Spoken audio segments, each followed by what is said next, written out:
crowd at Riverfront Stadium in Cincinnati. Sub-freezing temperatures in the interconference battle about to ensue between the Chicago Bears and the Cincinnati Bengals, both still in playoff contention.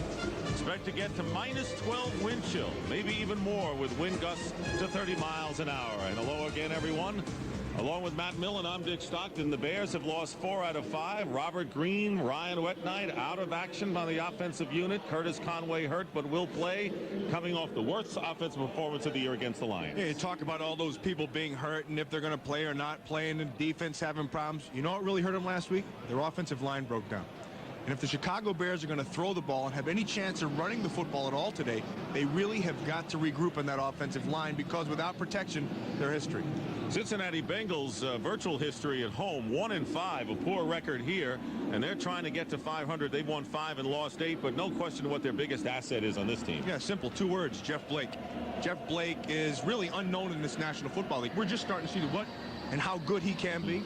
He throws a great deep ball. Carl Pickens is a guy he gets the ball to. If they can make that work today, it's going to be a tough day for the Bears. All right, the Cincinnati Bengals and the Chicago Bears getting set to do battle. Very, very cold in Cincinnati. And we'll be back with the opening kickoff in a moment.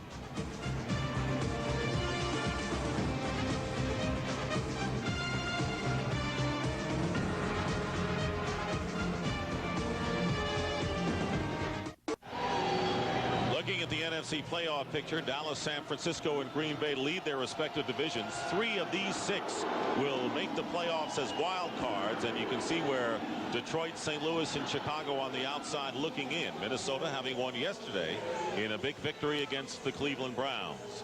Dave Wanstead, who's still looking for his first win on the road in the month of December. Yet, against the AFC, he's got a perfect record, so something's going to give today for Dave Wanstead. And Dave Shula, like his father Don, under fire here. The readers say he should be replaced as coach. Still the youngest quarterback, or youngest coach in the NFL, as a head man at age 36, this being his 4th year. Todd Sauerbrunn kicking off, and returning for the Bengals is David Dunn. And David Dunn, going on the outside sideline, is knocked out of bounds by the kicker Sauerbrunn after a terrific return. A 38-yard return by Dunn. So Jeff Blake, the sensation that Matt was talking about at the outset, and the former New York Jet, who has 25 touchdown passes, will have a rookie, Melvin Tootin, starting at left tackle with Brumfeld, Brills, Kalis, and Walter, a group of veterans. Harold Green, the running back, with Cothran, the fullback. Pickens, the star receiver. Darnay Scott has speed, and Tony McGee is the tight end. First down on the 41-yard line. Pass on first down, and it's caught by Pickens. And he is short of the first down by about 3.5 yards. Defensively for the Chicago Bears, and they're going to need that pass rush today from someone up front. John Theory is getting the start at defensive end for the speed pass rush. Zorich, Flanagan up front as well. Vincent Smith, Joe Kane, and Ron Cox, the linebackers. Kevin Minifield, despite the bruised shoulder, is starting along with Lincoln and Carter and Carrier, the safeties. 2nd down and 4. Blake with a screen pass to the running back Harold Green, but he's dumped immediately, and a fine defensive play by Ron Cox. Yeah, they're going to need lots of plays like that all day, because the Chicago Football Bears have not been playing good pass defense. And the one aspect of the Cincinnati Bengal offense that does work pretty well is Jeff Blake in the passing game. And this kind of dovetails well for Cincinnati, because they like to throw the deep ball, and the Bears have been having problems with the deep ball. They've also been having problems in their underneath coverage. Bengals had trouble last week, only 1 for 11 on their 3rd down conversions against Green Bay. They need 7 yards here on 3rd down. Blake pumps once, and the pass is caught again by Pickens, and he'll get the first down. He gave ground, and then on the second effort got into Bears territory. Zorich downfield for the tackle.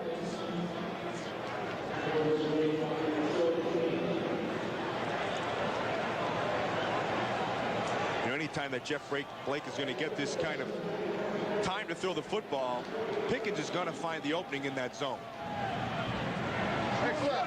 Pickens already the all-time leading leading receiver for a season by the Bengals, breaking Dan Ross's record. On first down, the pitch is to Green. And the Bears come up and limit Green to a gain of about a yard. And it was Joe Kane, the middle linebacker, on the play. Coming up from the secondary was Mark Carey. A lot has been talked about with this Bear defense. You know, they haven't been able to rush the passer. They've been giving up a lot of plays in the passing game.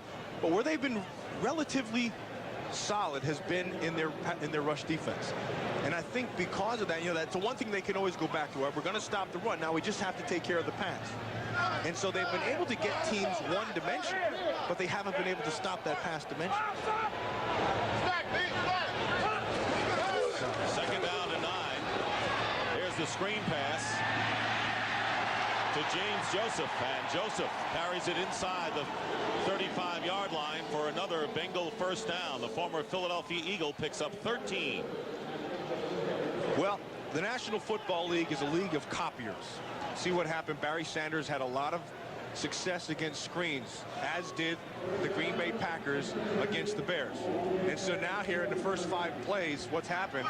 The Bengals come out with 2 screens. They'll see him until they stop him. Pickens and Darnay Scott a wide left, first down. And on the reverse, here's Darnay Scott. And Scott knocked out of bounds. We can expect some trickery from the Cincinnati Bengals offense. They've done it all year. Kevin Minifield was defending, and a gain after all of that of only 4. Well, the big reason that they have to go to a lot of trickery and chicanery and that kind of stuff is just because they don't have a sound running game. And if you don't have a sound running game, you have to try to keep your pass game a little bit in balance by changing up with something. And so what they change up with is reverses and flea flickers and all that kind of stuff. So you can't just settle in on something. And that's why Harold Green is split wide right on 2nd and 6. They have no running back on that formation, and the pass caught by Pickens short of the first down by a yard. So there was no running back in the backfield, and Blake with a quick release. Quick release is the word for it. I mean, he's throwing on timing. And when you have a poor offensive line, watch this. Look at this, 1.4 seconds. That's called throwing on timing, and that's not trusting your offensive line. And without a running back there to help protect, you better get rid of it in a hurry. Yeah, and so then you have to looking at the coaching aspect of it, because I think that's smart. That's a nice adjustment. Trent Pollard has replaced Kalis at right guard. 3rd down and 1. Okay, down. And the quarterback sneak is enough for a Bengal first down. Cincinnati driving on their first possession of the game thanks to a terrific kickoff return to start the game by Dunn. You know, when you watch this Cincinnati Bengal offense, there are times when they look as good as anybody in the league. Now, watch them against Pittsburgh. They went up and down the field, scored all kinds of points in the first half, and then they just stumbled in the second half. And I think the big reason for that is they're a young team, and they haven't really figured out how to deal with success yet. And Jeff Blake hasn't thrown an incompletion yet. Pitch to Harold Green off the right side. Both teams mark a Pittsburgh Steeler game as a high watermark or low watermark. A big early lead by the Bengals blown against Pittsburgh, and then the Bears lost the lead against the Steelers that started them in their tailspin, losing 4 of their last 5. Watch that hit right there by Joe Kane. That was a Mike Singletary hit. And Joe Kane really got dogged this week. And you know who was the hardest on him? Himself. Didn't even want to come out of the house because he failed to try to make that tackle on the sideline on the touchdown to Herman Moore. On the draw play, James Joseph gets inside the 20-yard line. It'll bring up 3rd down. Yeah, I think a lot of people have been down on Joe Kane because of that. You say, oh, he's not big enough, you know, all this stuff. I tell you, I like Joe Kane. I think he's a good football player. I think he runs well. He's good for this scheme. He's tough at the point of attack. And the most important part of him is the game means something to him. I'll take those guys anytime. You liked him last year when he wasn't even yet the middle linebacker on this team. 3rd down and 5. Blake's pass incomplete off the hands of Carl Pickens. And the Bears are yelling for a flag. Jeremy Lincoln complaining that Pickens should be called for offensive interference. interference. Defense, number 39. First down. Called against Jeremy Lincoln, so it'll be a first down. Pickens going to get the jump, going to hold the outside, and the ball's coming inside. And they throw the flag, so I guess it's a flag. That's good tight coverage. What are you going to do? Lincoln still shaking his head, Matt, over that call, and Dave Wanstead arguing his cause. The Bears secondary has been under siege as of late. First down on the 11. Blake with a screen pass. Nice job. The enemy holds onto it. He had Zorich on his back, but he had great concentration and held on for the reception. Zorich read it right away. Remember, I told you they're going to keep on running those things until you stop them. This time, Zorich right here, number 97, he's going to see the screen. See, there's a reason why a guy stops blocking. See, he figures it out right there. And then a great job of just running them down. That's awareness by Zorich. They're going to keep running screens until you stop them. And this is one that they stop. They'll come back to it again. If they have success, they'll run it again. Second and 11. That was a loss of 1 despite the completion. Blake is going to take off. And getting him is Al Fontenot. So Fontenot prevents a bigger gain by Blake. And it'll be third down and long for the Bengals. The Bears, coming in here in December on the road, have lost 15 consecutive road games in the month of December. And you have to go back to 1987, the last time the Bears won away from Soldier Field in the regular season. Third and 9.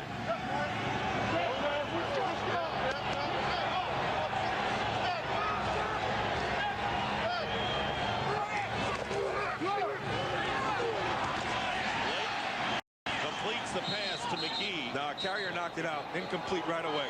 It's a good job by Carrier. Got his right hand right in there. Read the whole thing perfectly. That ball had some zip on it. I mean, everybody talks about Jeff Blake and his arm and the deep ball and how he lofts it. But watch how this ball comes out of there. And this thing is no loft or anything. Nice tight spiral. Now watch Carrier's right arm come inside. There it is, right in there.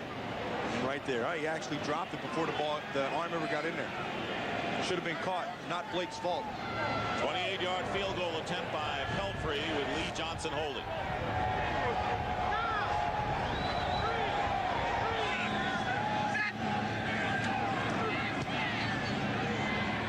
And the kick is good, so the Cincinnati Bengals on their first possession move up on the Bears 3-0 on Pelfrey's 28-yard field goal. The Ohio River. Man, that looks cold, doesn't it?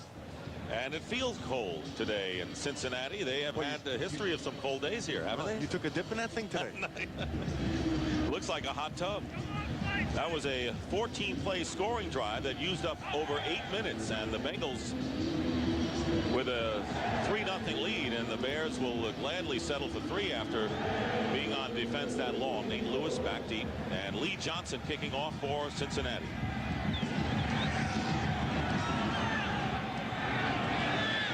A short kick, very short, into the wind. Lewis from the 15-yard line, returning for the Bears, and he is dropped on the 30-yard line. So we'll take a break, and the Bears will have good field position as they start from their own 30.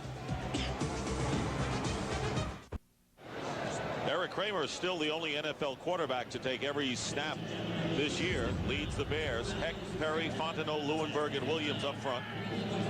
Rashawn Salam, a lot of pressure on him today. 3 wide receivers with Conway, Graham, and Timpson. Keith Jennings, the tight end. Bears will start from their 30. An extra spectator on the field. Extra spectator? Where the heck's its boots? What the heck's wrong with that thing? I think he has enough feathers to be warm. Bird brain. Kramer looking to throw on first down. Swings it out to Tony Carter. And Carter is tackled by Steve Tovar after a good gain on first down. Cincinnati Bengals defensively with Artie Smith, Keith Rucker, Dan Wilkinson, and John Copeland, 2 former number 1s on that side. Andre Collins, Steve Tovar, and Ricardo McDonald are the linebackers. Roger Jones, Corey Sawyer starting at cornerback today, with Bracy Walker and Darrell Williams the safeties. 2nd down and 1.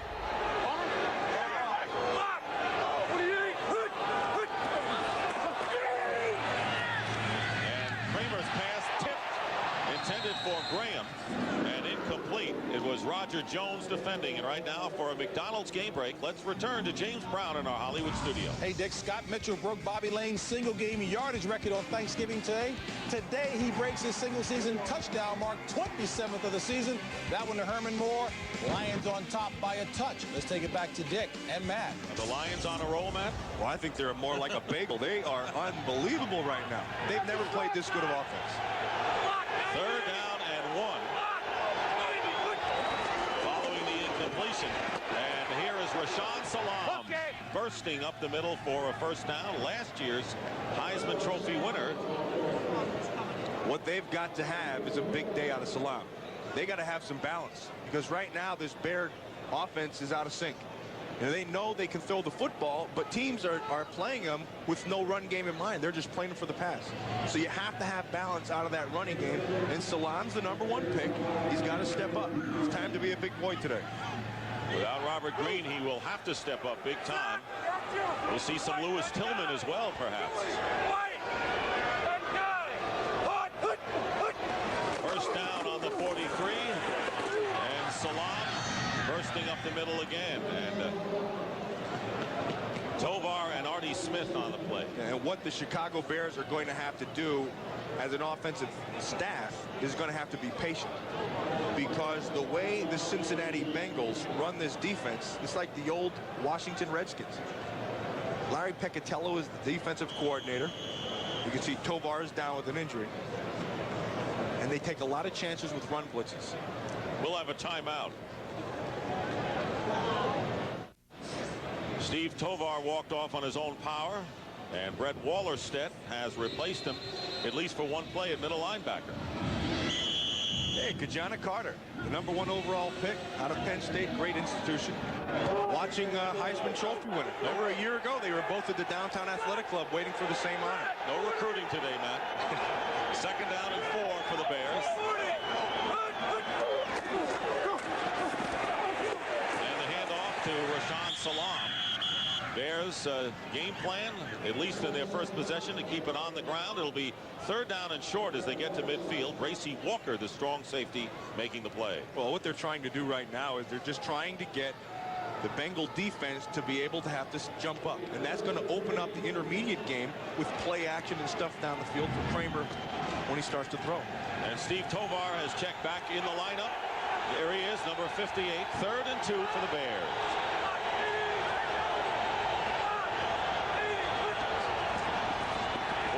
Receivers, and the pass is tipped, incomplete, and it looked like Big Daddy Dan Wilkinson got a hand on it, and that will force the Bears to kick it away. Now, Wilkinson got his hand up. I mean, he was being blocked. Nice job by Fontenot pushing him out of there, and then he just has the presence to stick his hands up. Actually goes right between his arms, but he got enough of it with that bicep. Todd Sauerbrunn kicking better last week, according to Dave Wanstead, both in punts and kickoffs. Corey Sawyer is back deep for the Bengals. High kick and a fair catch called for by Sawyer at the 24-yard line. So the Bengals, with under 4 minutes remaining in the first quarter, have that 3-0 lead over the Bears. Fox NFL Sunday is brought to you by Dr. Pepper, your local Dr. Pepper bottler. Dr. Pepper is just what the doctor ordered. Back at Riverfront Stadium, where the temperature right now is up to 10 degrees and the wind chill still in the minus column. Dick Stockton and Matt Millen. That fella's warm, the mascot, and the Bengals lead 3-0 on a Doug Pelfrey field goal. Start from their 24-yard line on their 2nd possession. Jeff Blake's pass is caught by Harold Green, and Green is tackled at the 29-yard line. Well, Jeff Blake, talked to him yesterday, and he has had a long week. Celebrated the birth of his son Trey on Tuesday, but unfortunately for Trey, had surgery yesterday. Hirschsprung's disease, which is a lower intestine disease. He'll have to undergo more surgery. Very delicate for an infant, but his prognosis is good, and his wife, Luana, is home watching the game. Second down, 4. Blake going up top with that rainbow throw. Pickens, the intended receiver, incomplete. There was some banging going on with Kevin Minifield, but it was incidental contact, ruling the judge, back judge, and it'll go as an incomplete pass. That's good football all the way around. I mean, here comes that nice deep ball that everybody talks about. Everybody in the league who watches film knows. Now the ball's up. See how Minifield turns and looks. There's incidental contact in between, and the ball falls incomplete. I think that's good football, and that's a nice decision by the official right there. Both going after the ball, but you get an idea of the kind of rainbow long throws Jeff Blake can unleash. 3rd and 4. Screen pass out to Harold Green. And Green dives forward enough for the first down. Shy of the 35-yard line with Mark Carrier defending. See what they're trying to do? They're trying to clear out the whole bottom section. They're going to try to run the receivers off down here. They're going to come across, and they're going to send this back right out in here. See how they try to get these guys to pick everybody in here? And that opens the whole area wide up. And then, of course, you have the missed tackle, which has been killing the Bears. It gives them the first down. Really burned them against Herman Moore in that first touchdown last week. First down on the 35. The blitz coming, and the handoff to Green. And Green with another first down. Ron Cox makes the tackle, and a pickup by Harold of 12. And a nice pickup by the Cincinnati Bengal offensive line. Watch Brill's the center. Joe Kane's going to come on the blitz. What they're trying to do is they're trying to gap defenses. See, everybody's going to take a gap. They pick the blitz up, and then Flanagan gets pushed to the side, and it comes right up inside. See, watch it go to Vincent Smith one side. Flanagan gets pushed and taken out of the way, and then Green comes right up inside. 1st and 10 on the 46. Blake has time, and the pass underneath is caught by James Joseph to midfield. And a pickup of 4 yards. Blake getting rid of the ball in a hurry, and of course he has that ability to scramble as well. Well, that's what really has helped him a lot, is those great feet he has. Yeah, everybody knows about how he throws the football, and he has a stronger arm. To be honest with you, I think he's a little underrated in the arm department. But his feet get him out of a lot of problems, and also put him in good positions to be able to make the throw. Wonder how the Jets ever let him go. Second down and long. Blake with a quick toss and dropping it. Wide open was the tight end Tony McGee, and he's been plagued with inconsistency all season long. Heck, look like he's been plagued with bad hands. Same thing. Yeah, Blake's telling him don't worry about it. You know the irony here? You know, they're dogging David Shula about the poor coaching and get rid of Shula. Another poll, we come from Miami to Cincinnati. Same thing. That's not coaching. I mean, that still comes down. You got to make that catch. They also had another catch down inside. Wouldn't have given a first down on the previous drive dropped. You can't coach that. Pickens hasn't needed much coaching this year. He's been terrific. There are 3 wide receivers for the Bengals on 3rd and 6. Blake's pass, and it's caught by David Dunn. And good enough for the first down into Bear territory. A gain of 11 yards for David Dunn, a rookie from Fresno State. Well, they gave him some time to throw this football, and he gets back and sets up, and this ball is perfectly thrown. I want you to watch where this ball is thrown. It's thrown outside where Mangum can't get to it, and the receiver Dunn is able to run to it. And also, it's beyond the first down mark. So as soon as you're tackled, you get the first down, no big deal. First down on the 39 of the Bears. Eric Bieniemy. Maybe a loss of 1. Vincent Smith coming up to make the play. And so far, Matt, the offensive line for the Bengals has done a lot better than they performed against Green Bay a week ago. Well, you know, I got to tell you, the offensive line of the Cincinnati Bengals is not real strong. They really have to be better collectively as a group, but I think even if they get better collectively, they got to get better individually. There's a couple guys in there that really have to pick their game better. Jeff Hill has replaced Darnay Scott at wide receiver.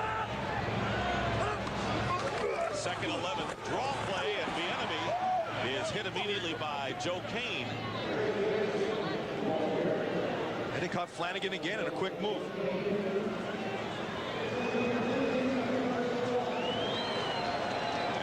will take care of the end of the first quarter here in Cincinnati with the Bengals leading the Bears 3-0. Tonight, Terry Bradshaw hosts a 1-hour special on Fox, and find out which one of your favorite athletes will become part of sports history.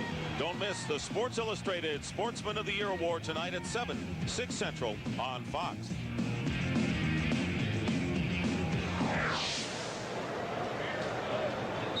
Bengals leading 3-0 on a Doug Pelfrey field goal on the first possession of the game.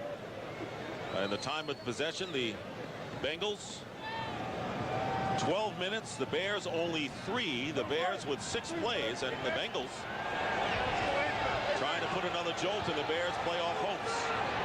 Start of the second quarter, 3rd down and 8 from the 37. Blake on the screen pass. Beautiful Green, play. a great play made that time by Harry Minner. Yep. Oh, no, is that Joseph? Dwayne Joseph. Yeah, Dwayne Joseph. I saw the 2 come up. Hey, they're in man coverage, so his coverage takes you right to the play. They're going to try to run a screen. Remember I said you're going to keep on running this thing until you stop it. Joseph reads it right away. She's just sitting right there. Just jump right on it. Hey, when you're in man like that, as soon as you see that thing happen, you just go run up and get him. 4th down, low snap from center, and a punt. Lee Johnson. And the fair catch called for by Jeff Graham. So when we come back, the Bears not in good field position. Fox NFL Sunday is brought to you by Volkswagen. On the road of life, there are passengers and there are drivers. Drivers wanted. By Dr. Pepper and your local Dr. Pepper bottler. Dr. Pepper is just what the doctor ordered. And by Red Lobster for the seafood lover in you.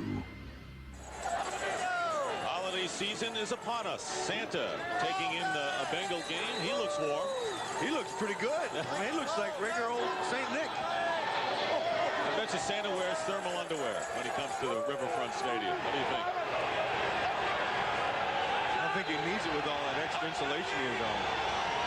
Bears starting from the 12-yard line. Trailing 3-0. Play action. Eric Kramer's pass knocked down. It was intended for Graham, and Corey Sawyer, who moved into the starting spot this week, replacing Rod Jones, makes a fine play. A nice play by Corey Sawyer. Now, he was aided by the fact that this ball just hung just a little bit too much. You're going to watch after Graham makes his break, he's open right here. Now, watch the drive in the ball. See how the ball just hung just a tad. Had he led just a little bit more, been able to make that catch. But a good play by Sawyer. 2nd and 10. Perfect timing by the cornerback.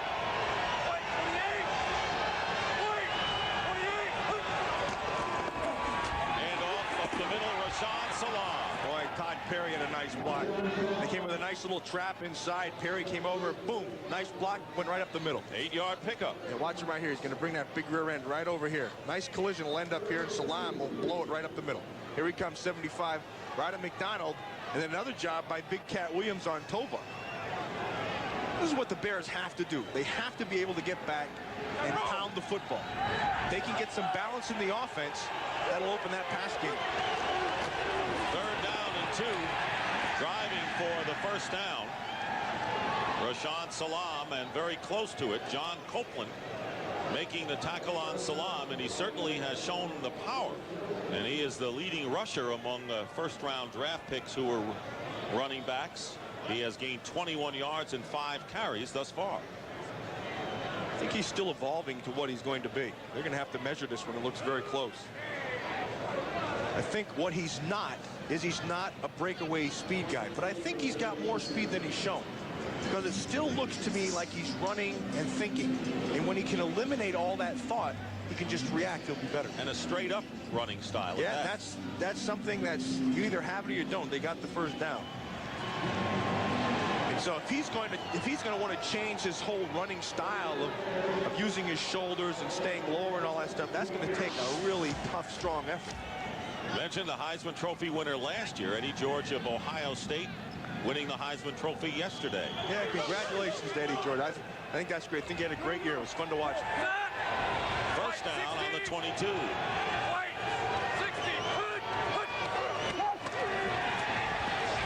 Kramer has a lot of time, and going up top and diving is Jeff Graham, and once again defended downfield by Corey Sawyer, who's done a good job covering Graham. And right now, for a McDonald's game break, let's return to James Brown in our Hollywood studio. Dick, Emmitt Smith has more rushing touchdowns than any other NFL team. This is his 23rd as he gives Dallas the lead.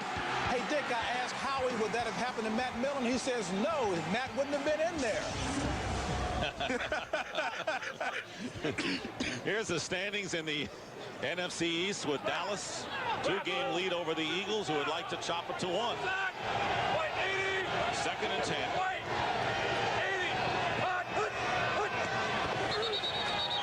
And a whistle will blow the play dead, and it would appear to be against Chicago. Referee today is Dick Hantak. False start.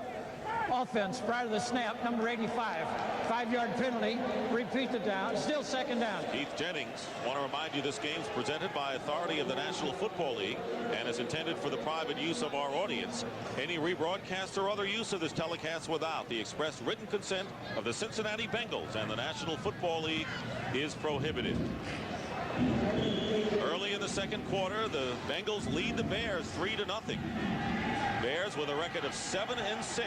Even if they win 10, it may not be enough to get them in the playoffs. 2nd and 15. Pressure on Kramer, and the pass is intended for Timpson, thrown out of bounds, but the Bengals put some heat on Eric. Yeah, they got some pressure on him. So they're trying to go with that comeback, and that's thrown on timing. And if you lose your timing in the pocket, you can't complete the pass.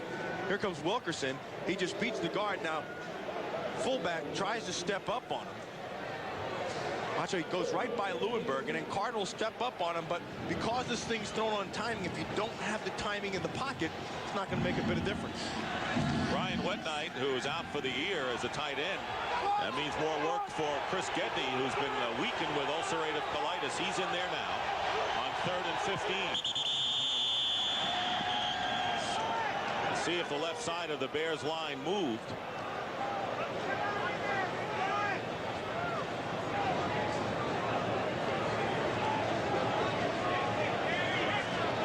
Illegal snap on the center, number 67. 5-yard penalty. So 2 penalties by the offensive line here. Yeah, this is an illegal snap right here. It's the old okey doke. See, you almost snapped it, but you didn't. Okey doke? Yeah, the old okey doke. Ask Howie about that. He always claimed that happened when he jumped off sides. I'm sure JB is doing that right now in our studios in LA. 3rd down and 20. 2 penalties against the Bears offensive line. They're backed up now. Kramer trying to get out of trouble to Conway, and the pass is knocked down and hung again. Gracie Walker. But you're right, Matt. A lot of Eric Kramer's balls have been hanging in the air. He's not throwing the ball right. I don't know why. Maybe it's the cold weather. Something. That ball's not coming out with the same force that he has been having. 4th down, and Todd Sauerbrunn will have to kick from the end zone. First punt went 25 yards. The wind had a lot to do with that one. High kick, and caught by Corey Sawyer. And he has the Bengals in Bears territory with Cincinnati up by 3. Well, you think it's up to 20? Well, we're getting there. Maybe it's 15. No, it's about 20 degrees. 3-0, the Bengals lead. Field position thus far, and a big edge to the Cincinnati Bengals, who have started from their own 42 compared to the 21 for Chicago. Right now, the Bengals are on the Bears' 40-yard line. Harold Green started a run on the field and then goes back as James Joseph and Eric Bieniemy are the running backs out of the eye.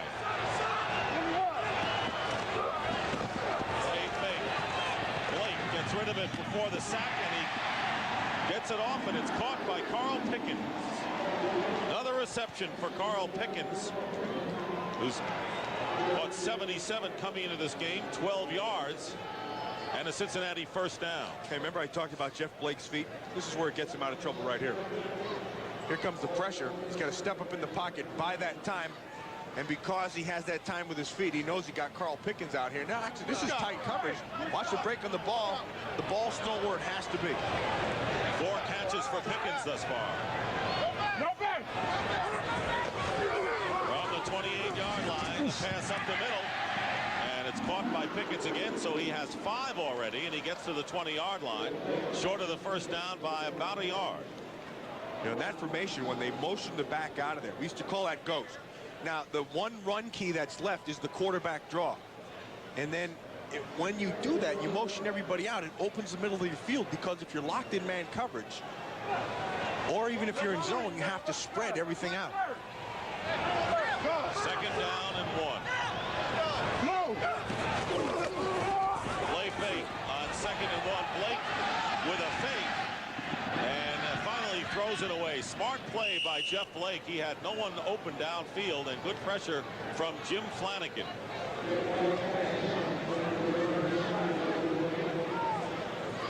Kramer 1 for 7 for only 9 yards, getting off to a slow start. Blake, on the other hand, has gone to the air a good deal. 13 of 17 for 70 yards. Cincinnati leading 3-0, and they're threatening. They have 3rd and a yard inside the Bears 20. Well, the one thing you can say about Kramer is he can't get any worse.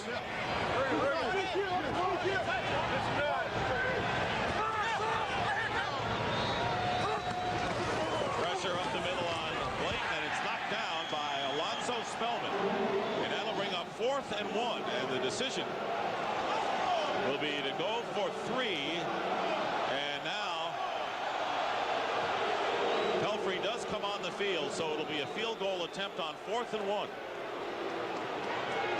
That was an aggressive call by Dave Wanstead and Bob Slowick, the defensive coordinator. They went with the blitz, and they got matched up outside with Darnay Scott, which is where Blake wanted to go. But because Spellman knocked it down, it's a moot point. 37-yard attempt for Pelfrey.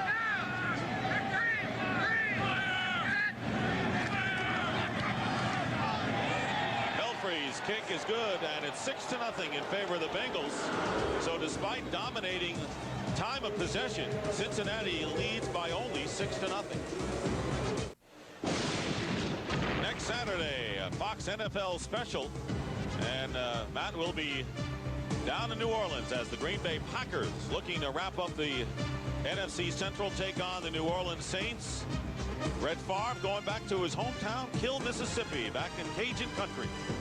There'll be a lot of people there to watch. I think the league's MVP. Having that kind of a season, if he can continue it, he'll definitely get it. So big game for the Packers, who are playing later today against the Tampa Bay. New Orleans is playing at Atlanta, and the Saints still alive.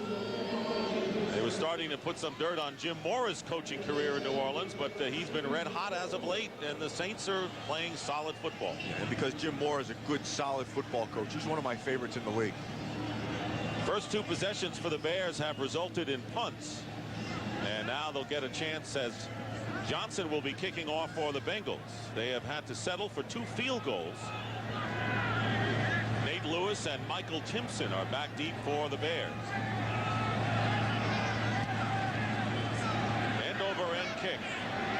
And Nate Lewis at the 6-yard line fakes a handoff and brings it out beyond the 30-yard line for Chicago, and that's where they'll start. Well, today's Aflac trivia question: who was the Bengals offensive coordinator from 1970 through 1975? He happens to be here today at Riverfront Stadium. You can see Bruce Coslet, the offensive coordinator, right here. Former head coach of the Jets. First down on the 32, Rashaan Salaam. And that's a first down, knocked out of bounds short of the 50-yard line, and that is the first time we've seen Salaam with any kind of moves. And that is also confidence right there by Rashaan Salaam. This is what they need. This is exactly what the Chicago Bears are looking for. Now, if you're a Bear fan and you're at home, you're saying, what the heck is going on with this offense? You know what you're seeing? You're seeing a patient game plan by Ron Turner. And they're doing the right thing by not getting away with it. Even with all the offense that the Bengals have had through the first quarter, they're only down by 1 play. So just keep on staying with what you're doing. I like what they're doing. First down on the 47, play fake, and a rollout by Eric Kramer on the run. He completes to Jeff Graham, who is knocked out of bounds. And that will be enough for another Bear first down. They're moving the ball impressively for the first time. Darrell Williams, the free safety. Yeah, watch what they're going to do. They're just going to start everything going one way. See, get the defense rolling this way. Now here, see, look at him right here. Just going to try to run in between all the coverage, and then Kramer just buys the time and lets it develop with his legs. See that? It's a thing of beauty. I mean, that is just the perfect X and O's. Dave Wallerstedt is back in at middle linebacker for Steve Tovar for the Bengals. First down for the Bears. Salam right into the middle of the pack, and he gets a couple, and that's all John Copeland. And now they're knocking Salam down, and some tempers flare even in this frigid temperature here in Cincinnati. Oh, they got Big Cat mad. Look out, baby. That's a big man. You know, you know what always happens in those fights? It's always the guy who's not playing on him that gets the big guy mad. You know, it's always the little punk nose guard, or it's always one of the tackles that gets into a fight with the big guy, gets him all mad, and then he's got to line up against you. Might have been Rucker right there. Second down and 7. Kramer has time going up the middle. Graham tries to make the catch, but he couldn't hold on. That'll go incomplete with Darrell Williams providing the big hit on Jeff Graham. Well, I'll tell you what, Graham comes to play, and this kid knows he's going to get waxed. Williams just zeroing in on him. He goes up, he sees him, tries to cradle the ball, but the ball, you know, the hit knocks the ball out. That's good football. Bengals secondary has looked awfully good thus far. Yeah, I like that Corey Sawyer. He's playing a good, confident corner. Third down and 7 on the Cincinnati 40.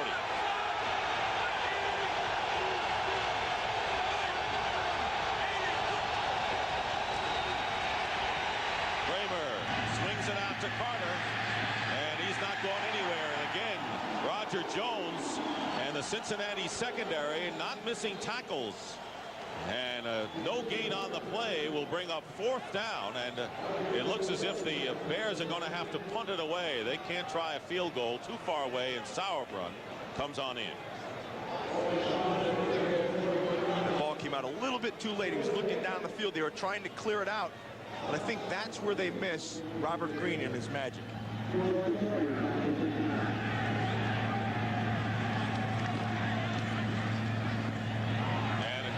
Fair catch, and it goes into the end zone. Robert Green out with the broken leg, suffered after he scored a touchdown, covering special teams last week. Timeout here at the Riverfront. Fox NFL Sunday is brought to you by Oldsmobile.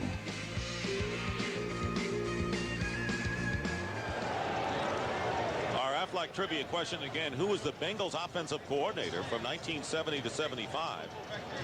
And the answer, Bill Walsh, who's sitting with Mike Brown, the president and general manager of the Bengals. And Bill Walsh is here to present a Coach of the Year award to the top high school coach in the Cincinnati area. Just imagine if he would have been the coach of the Cincinnati Bengals when they, right before he took that the job out in San Francisco, could have been the whole difference in the AFC NFC play. History would be different. First down, and the handoff is to James Joseph. As the Bengals with 2 field goals, the only scoring in this game with 8:42 remaining in the first half. Well, I think what you're getting out of the Chicago Bear defense right now, you're not getting the same zone thing that you got Monday night. What you're getting is a nice changeup. You're getting a lot of run blitzes. You're getting some chances up front. And I think you have to, because they got to try to break the rhythm of the Cincinnati Bengal offense. Second down and 9 from the 21. Green with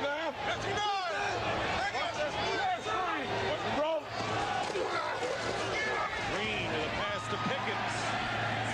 And Pickens is held up at about the 26-yard line by Lincoln and Vincent Smith. And a flag. 2 of them go down upfield.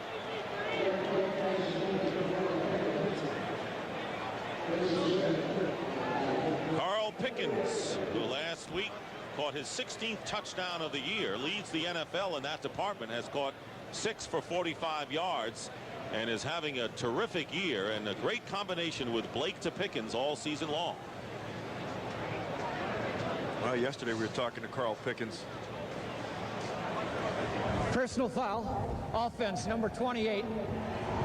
Harold Will Green. penalize half the distance to the goal line. Repeat the down, second down.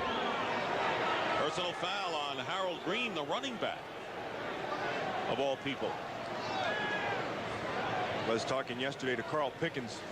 I said, what do you think of Jeff Blake as a quarterback? He says, what do you want me to tell you? He said, before Jeff Blake got here, I was forgotten. Nobody even knew anything about me. He said, every time I go by the guy, he just makes me smile. And with good reason. First 3 possessions, 14-play, 10-play drive. So the Bengals have dominated time of possession, but they're leading 6-0. Second down and 17. Blake's pass is caught up the middle by Pickens. He gets a good block by Harold Green and then gives ground and is tackled.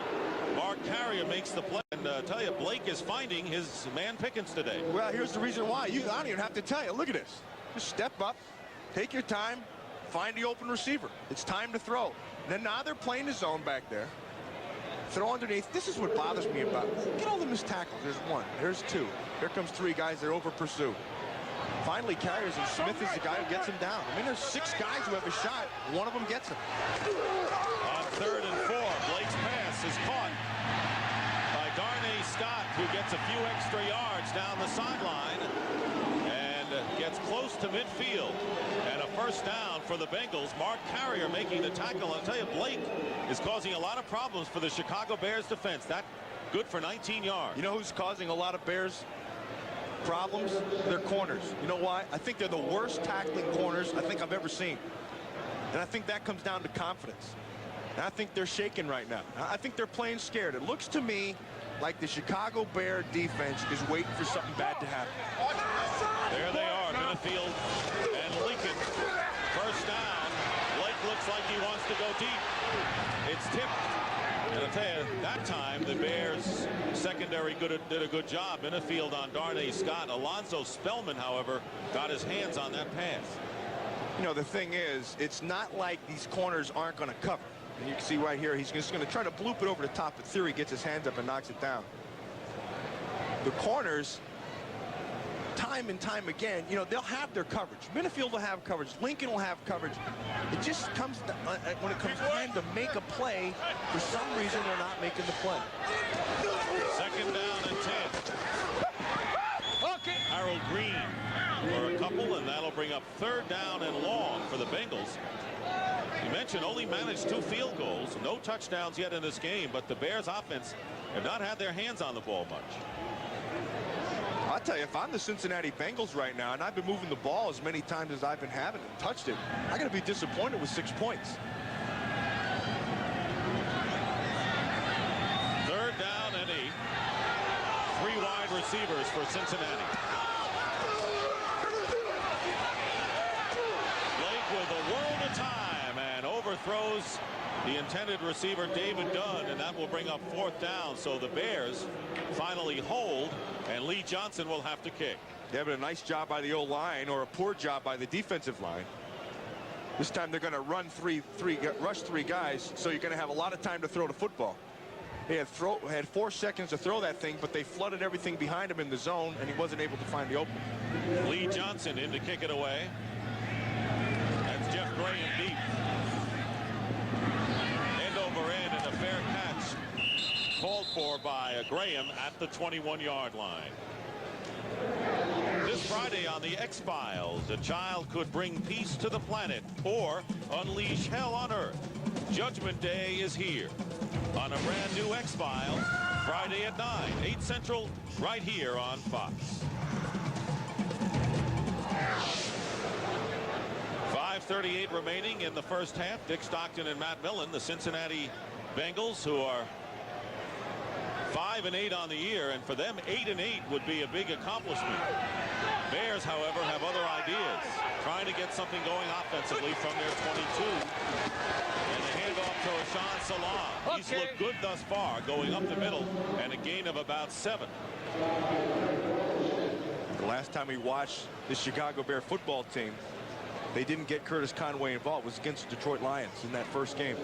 In fact, they threw the ball to him one time and he dropped it. And now here you are, 5 minutes left to go in the half. He still hasn't had a catch. I think that's a mistake. They tried to go to him one time. The ball hung up on him. Remember, Conway, with a bruised lower back, did not practice a couple of days this week. Second down and 4. And the pitch to Salam. And Corey Sawyer with another fine pursuit play. It's been the spark of the Bengals defense, has been their secondary. That little guy can tackle. He ain't afraid to come up and whack you. He just takes his shot. I like to see that in the corner. He's not playing with any hesitancy. And the better he plays and the more plays he makes, you get more confidence. And the corner is all about confidence. 4th round draft pick from Florida State last year. This is a young Cincinnati team. There you see Artie Smith trying to get the crowd involved. They're maybe too cold. 3rd and 1.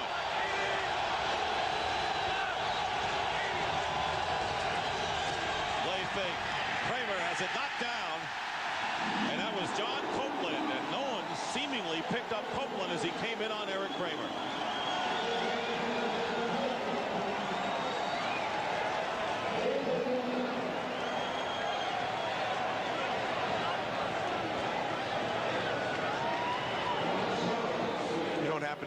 Carter was supposed to run right at Copeland, and Copeland had to either slow down or block it. And a penalty marker is thrown at the line of scrimmage. Copeland, number 1 pick 2 years ago. 9 quarterback sacks to lead the team.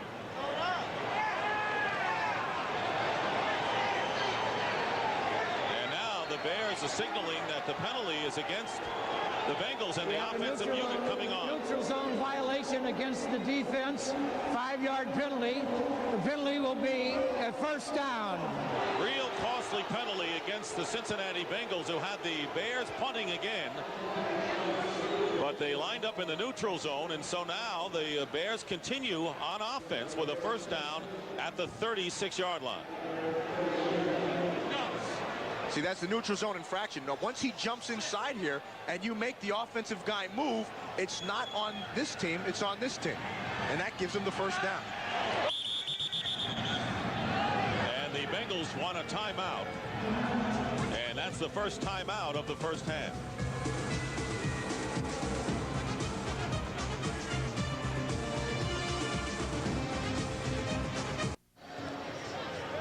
Bengals have called a timeout on defense, and if you're wondering why teams struggle, Cincinnati 3-13 the last 2 years. They've won 5 this year as with costly penalties. The timing of penalties more than the number of them, and that one gave the Bears another chance here, Matt, with Chicago trailing 6-0.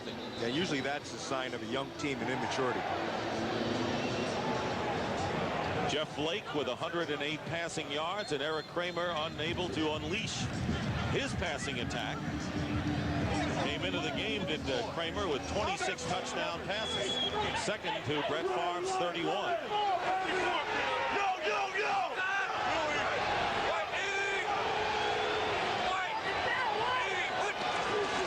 From the 36, first down. And the pass to Conway. And a gain of about 5 yards on the play. Roger Jones all over it. Watching this Bear offense, remember this, as poor as they've looked in the first half, they really have not played well. They are just a couple of plays away from being in the league. I mean, 6-0. They have to really be happy with the position they'll be able to be in. 2nd and 5. Here's Rashawn Salam. With a couple, it'll be 3rd down and about 3. Keith Rucker on the tackle. The Chicago Bear offensive line just, they don't look as sharp to me as they did when I saw them the last time. I don't know what it is. And they seem to be coming off the ball. They're breaking down in pass protection sometime. I don't know if they're not getting the same push. I don't know if they're tired. I don't know what it is, but they don't look the same. Salam has carried 10 times already for 50 2 yards. There's the offensive line coach and assistant head coach Tony Wise. Those are his people, the offensive line. 3rd down and 2. Kramer's pass is caught for the first down. Curtis Conway with another reception. Rod Jones defending. It's a nice play call, a nice ball by Kramer. Watch, the ball's going to get 3-step, 1, 2, 3. Now set. Wait for Kramer to come. Lead him. Ball's right inside. They're playing that 4 cross scheme underneath, and as the backer clears, you just throw it right in between.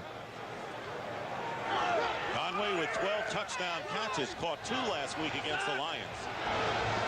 Play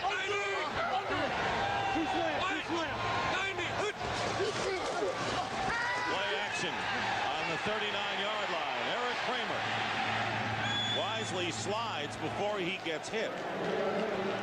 And we're getting down to the 2-minute warning, and that may have been the last play before the 2-minute warning. It has been a low-scoring affair between two normally high-octane offenses, but keep in mind both of these offenses struggled big time last week.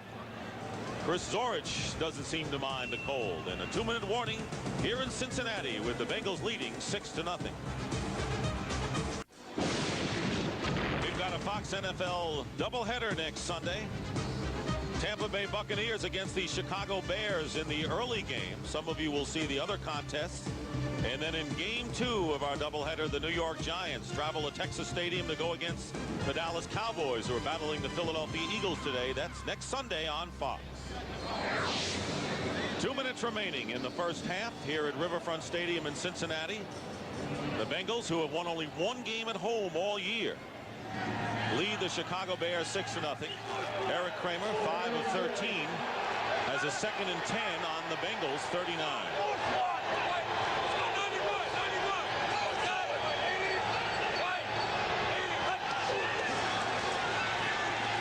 Kramer swings it out to Carter.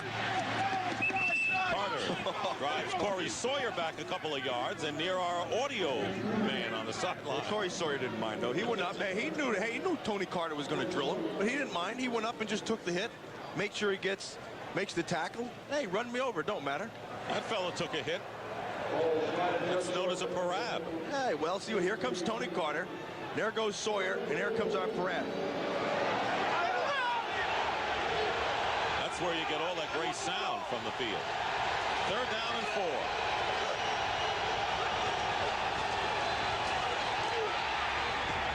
Dumped underneath to Carter, and they're not going to make it. So they went underneath, and Graham again as a penalty marker thrown, and Graham appeared to be open once again. I didn't get that one at all. You want to go to the sticks, but the penalty is against the Bears, and Conway better keep his hands off of Dick Hantack.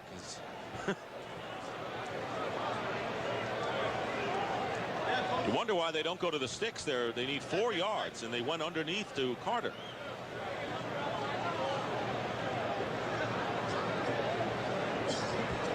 This Bear offense has been anemic in the first half. Interference, offense, number 80, 10-yard penalty. Repeat the down, 3rd down. Questionable at best. Well, that's a referee's decision, and what he's saying is that Kramer's coming down and he's trying to screen him or block him in order for somebody underneath to get out.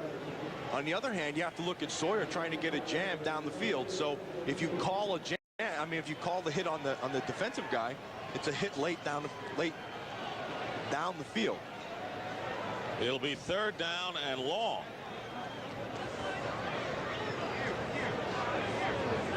Watch Jeff Graham on the top. You know, he's been the guy who moves the chains for the Chicago Bears.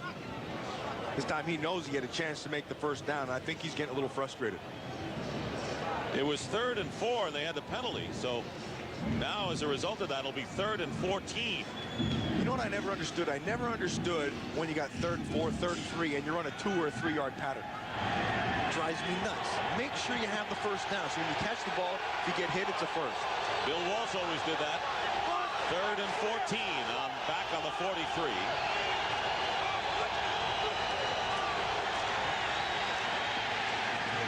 Kramer with a pass, and it's caught by Timpson with Sawyer defending on the play.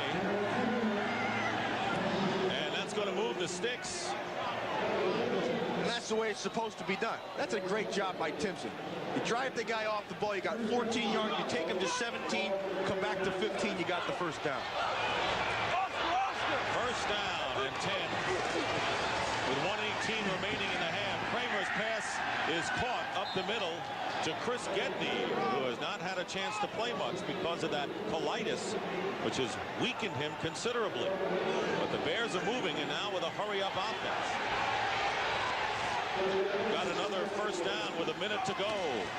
Here's Tony Carter. And Carter trying to fight his way down to the 10-yard line. John Copeland wraps him up.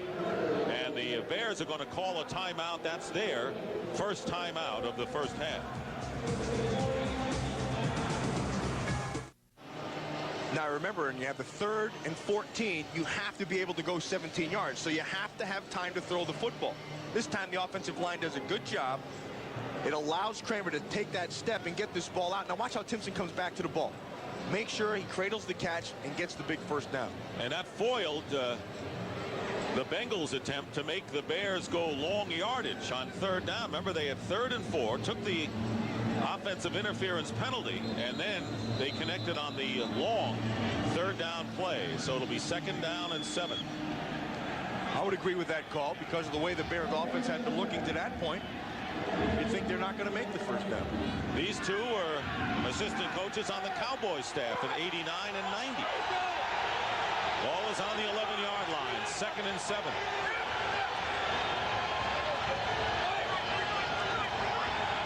And another timeout. No, said you can't get it. Can't call 2 timeouts back to back.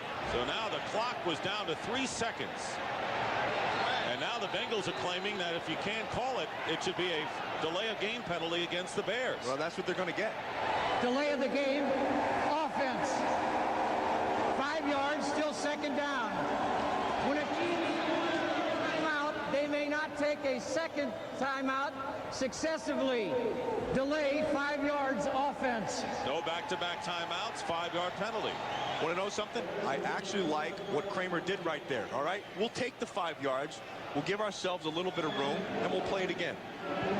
JB Terry will bring you scores and highlights, as well as choice cuts coming up on the Dockers halftime. Under a minute to play in the first half. 2nd and 12.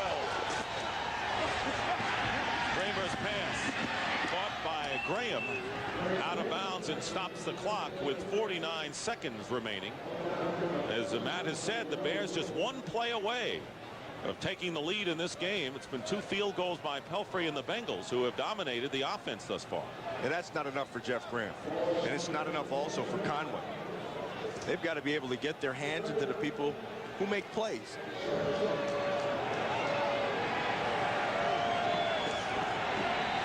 Conway, sore back and all, playing this entire half. 3rd down and 6. Graham goes in motion. Kramer's pass incomplete. Timpson was the intended receiver, and he was covered by Corey Sawyer. So it'll be 4th down, and the Bears will try a field goal. Now Scott Graham, he wants to make some plays. Watch him work outside. But you see what happens now. He's looking the whole time back, and Jeff Graham saying, look, you got to throw me the ball. I'm in the middle of the field. Nobody's around me. Kevin Butler with Gedney holding. 27-yard field goal attempt. And the kick is good. So we've had all 3-pointers in this first half as Dave Wanstead's Bears finally get on the scoreboard with 39 seconds remaining. It is now 6-3 in favor of the Bengals. Jeff Graham coming in as the leading receiver, although he has caught only 3 touchdown passes, and he's been a big weapon, he and Conway, when the Bears really were moving the ball throughout the middle of this year.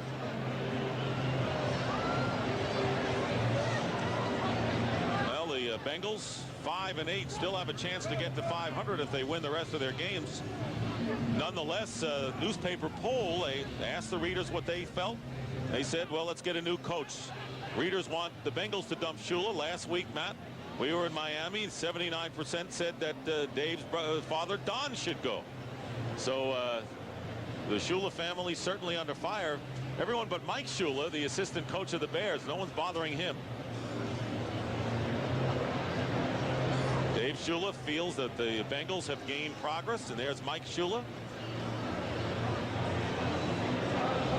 Right in the middle, the big guy. Todd Sauerbrunn will kick off for Chicago. David Dunn and Jeff Hill back deep. You know, the other thing is that Dave Shula has not received a ringing endorsement from some of the Bengal players as well, and that's not a good sign. Yeah, I agree. But you want to know something? When players start talking about their head, they're out of their league. They're out of their league anyway. They got no business talking about the head coach. Just keep their mouths shut and do what they're supposed to do, and that's play football. You say execution. Yeah, I think David Shula would be in favor of a couple of their executions, the way they've been playing. David Dunn with one good return for the Bengals. Low end over end kick headed right to Dunn at the 10-yard line. Dunn finds some running room, and a flag is thrown with 33 seconds to go. Keyshawn Johnson making the tackle is Danny Abramowitz, special teams coach. Very animated special teams coach for the Bears.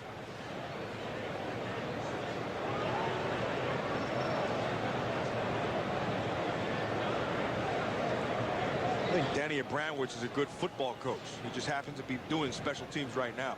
I think he's one of those guys who gets the most out of his players. I think he relates well to them, and he lays it straight. He lays it on the line. Look, you do this, we'll do this. If you don't do that, you're going to be gone. Think he's going to move on to other things, you think, at some point? I think he has a shot. I think he's one of those guys that's very believable as a coach. I think Todd Sauerbrunn is finding that out. After a long conference, illegal holding called against the Bengals. Illegal block. On the block. On a return.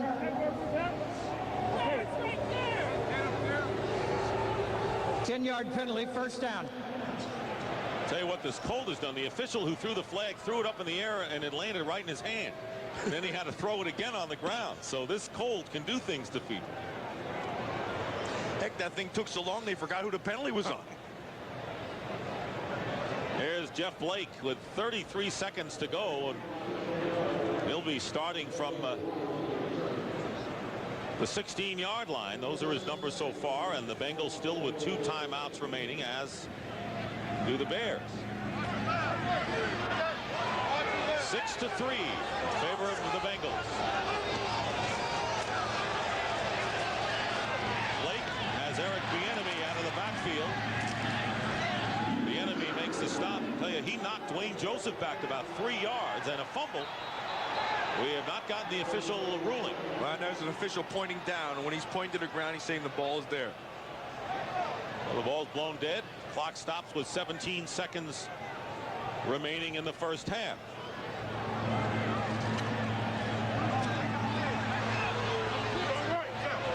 Bengals spread out the offense with 3 wide receivers.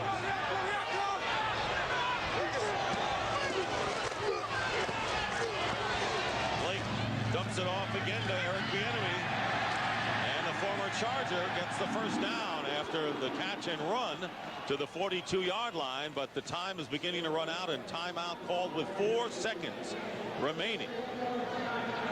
So now you take your one shot into the end zone with 4 seconds remaining. I'll tell you, Melvin Tootin got away with a pretty good play right there. John Theory had started up on his pass rush and read the screen. And just as he started to come off, Tootin put the clamps on him and then ran with him for about 10 yards until Theory could use his speed to disengage and then make the tackle. Tootin, a rookie from Syracuse, getting the start today at left tackle for Kevin Sargent, who's out with an ankle injury. He suffered last week against Green Bay, and Tootin played most of the way then. There's Tootin.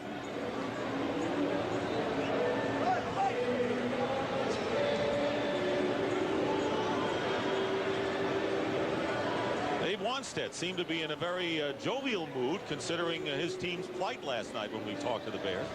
Yeah, I think he was confident about going against this Bengal team. He knew he didn't have to face Barry Sanders or Emmitt Smith or one of those teams, and with the great running game, and so he could just concentrate on one phase of the game. Bears prevent defense with 4 seconds remaining.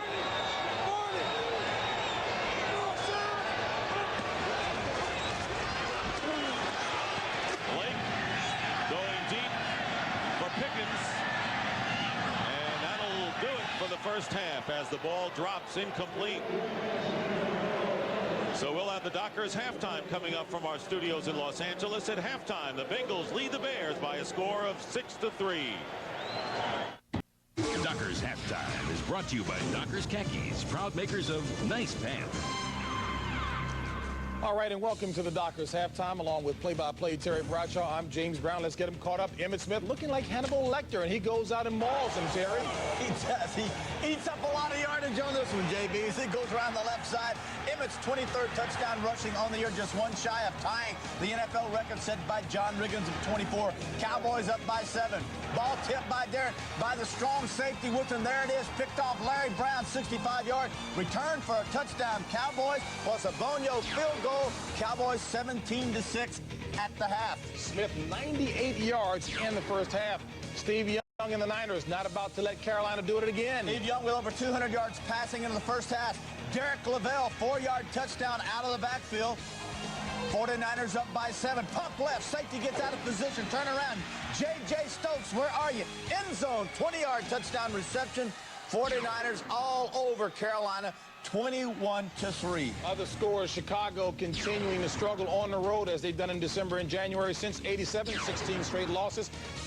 Boy, Morton Anderson, a 55-yarder, a 51-yarder, and they wouldn't let him try a 45 last week, leading at 9-0 over the Saints. Steve McNair thought he'd get some time today, but no, Chris Chandler at the helm.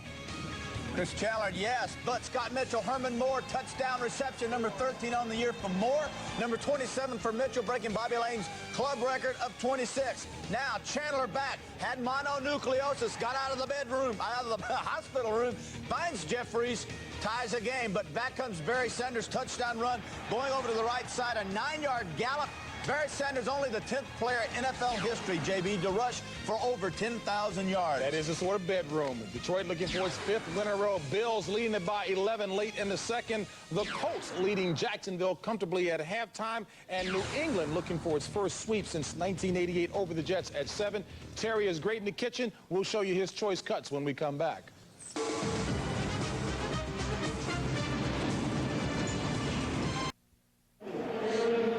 Back at Riverfront Stadium in Cincinnati, where the Bengals lead the Bears by a score of 6-3. And let's again take a look at the NFC playoff story as we get to the final 3 games of the regular season. We know, of course, that Dallas, San Francisco, and Green Bay lead their respective divisions, and 3 of those 6 will advance. And right now, because of tie-breaking situations, Philadelphia, Minnesota, Atlanta has the edge right now, and it's conceivable that the Bears, Matt, could win 10 games and still not make the playoffs. But you know what? You'll make the playoffs despite the fact you're a little under the weather here. It's great to have you in a game with minus 20 degrees when you have the flu. Yeah, you know, it's great when the kids come home and bring those things from home, and one of them's the flu and they give it to you. Yeah. And I may not be feeling good, but I'll tell you what, I would be more sick if I were the head coach of the Chicago Bears right now. Because here we are even attempting to talk about them as a playoff team, and they don't look like anything like a playoff team. They look horrible. They are not executing offensively. Defensively, the only thing they've been aided by is an inept Cincinnati offense inside the 20. Other than that, I think they played a terrible first half of football. I'd be embarrassed to be a Chicago Bear right now. Let's take a look at the halftime statistics, and Dave Wanstead probably would echo that feeling because they have a lot to play for. And there you see the Bengals' time of possession edge, and you see the difference in the total yards right now, passing yards. Jeff Blake is doing a good job, but there's no life in the Chicago Bears. No, there really isn't. Their offensive line, I don't know what happened to it. They're not coming off the ball. I think what they've got to do in the second half is they've got to get back to running the football. Let Rashaan Salam establish some toughness. Let that offensive line get a little bit back. And if they can do that, then it'll open up the passing game for Kramer. I mean, they started to do it. They started to have some success. And then they killed themselves on third down. They need some continuity. But, you know, even in the beginning, the Bears that tried to establish the running game, so to speak, had to punt the first 3 times, managed to get a field goal on their only real drive of the game. The last time they had the ball, they went 14 plays. Yeah, and you see they got 70 yards of it basically on that last drive, and they only had 135 for the whole half. Well, the Bears coming out as in their white pants again. There was some question as to whether they would tempt fate. Remember, the Bears wore the white pants, something they hadn't done since the 1983 season last week, and it was Kevin Butler's idea against Detroit on Monday night, and it fizzled in a big way as the Lions outplayed them 27-7. Some question as to whether they would go back to the blue, but here they are wearing the white again, so who knows? Well, let me tell you this.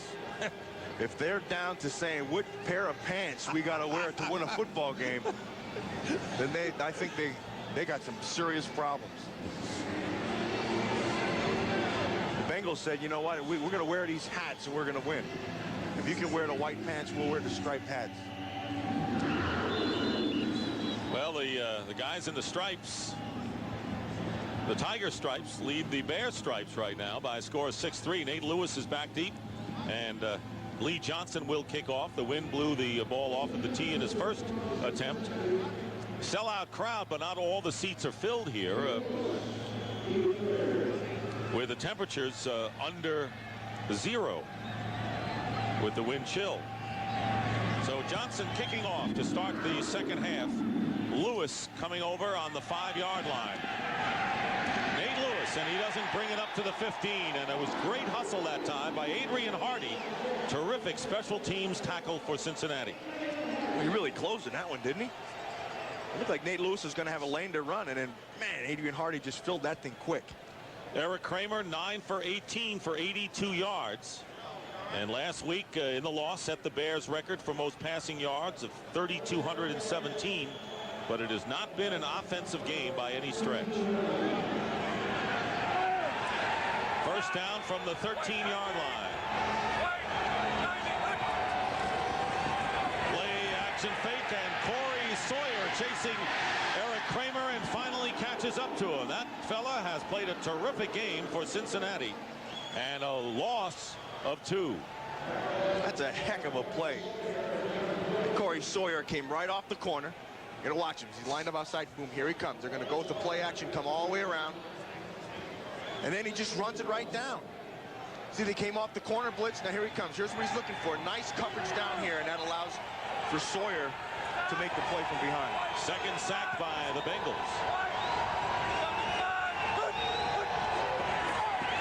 Second down and 12. Rashaan Salaam finds an opening off the left side of the line and brings it out almost to the first down sticks. Short by a yard. Bracy Walker, the strong safety, making the play. Remember at the beginning of the game we said what the Bears had to be able to do was run the football. It's had to be a big game for Rashaan Salaam. I think he's having it. I think right now, hey, strap the saddle on that guy and keep riding.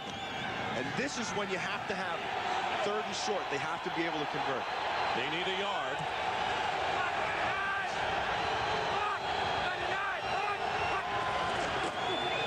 They go to Salaam again. He's got the first down.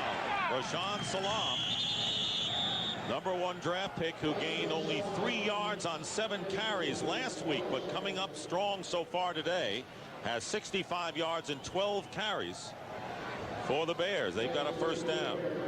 Watch Salaam. You can watch his feet in the hole. He's got some quick feet. You notice that he's straight up and down. He's got to learn to be able to use his shoulders. Here he gets a little bit of a lean. That's good. Just a powerful guy. Ball at the 25. Salaam again. Third straight play, and you can see his power as he moved the pile and the tacklers a couple of yards. Gain of 4 that time, with Artie Smith making the play. And with every yard, he'll gain confidence. I mean, the kid's a baby. I mean, he's just 20 years old. He's the youngest guy in the National Football League playing. Heisman Trophy winner. You don't even know how good he can be at. You gotta keep handing him the football. Just keep on feeding that guy. Second down and 5. Rashaan Salaam dives and may have the first down. Close to it at the 35. Andre Collins making the tackle. Coming into today, here were the first-round running backs, and what they have achieved. Of course, talked about Kajana Carter on the sideline, but look at Salam. He is the leading rusher among the first-round running backs. And they've still been a little bit disappointed, and I think part of the disappointment was his inability to hold on to the ball early in the season. And I don't want to jinx him, but I think he's gotten over that. Quarterback sneak for Eric Kramer, and another Bears first down. They have kept the ball exclusively on the ground on the frozen artificial turf. Salam, 74 total yards. The rest of the team has 84, so it has been a running game story for the Bears thus far. Ron Turner, the offensive coordinator. You want to get that offensive line back into it? Just keep on running the ball. This time a play action fake, and the pass nearly intercepted that time by Darrell Williams, in and out of his hands on the pass intended for Tony Carter. Darrell Williams read that thing perfectly. They went play action. He hung perfect and broke before the ball was ever thrown. This is a poorly thrown ball, or decision, I should say, by Eric Kramer. Watch Williams. Well, he broke that thing off beautifully. He's lucky he catches the ball like a DB. Carter and Graham in the neighborhood. That'll bring up 2nd and 10. You're right. He's right. God damn it.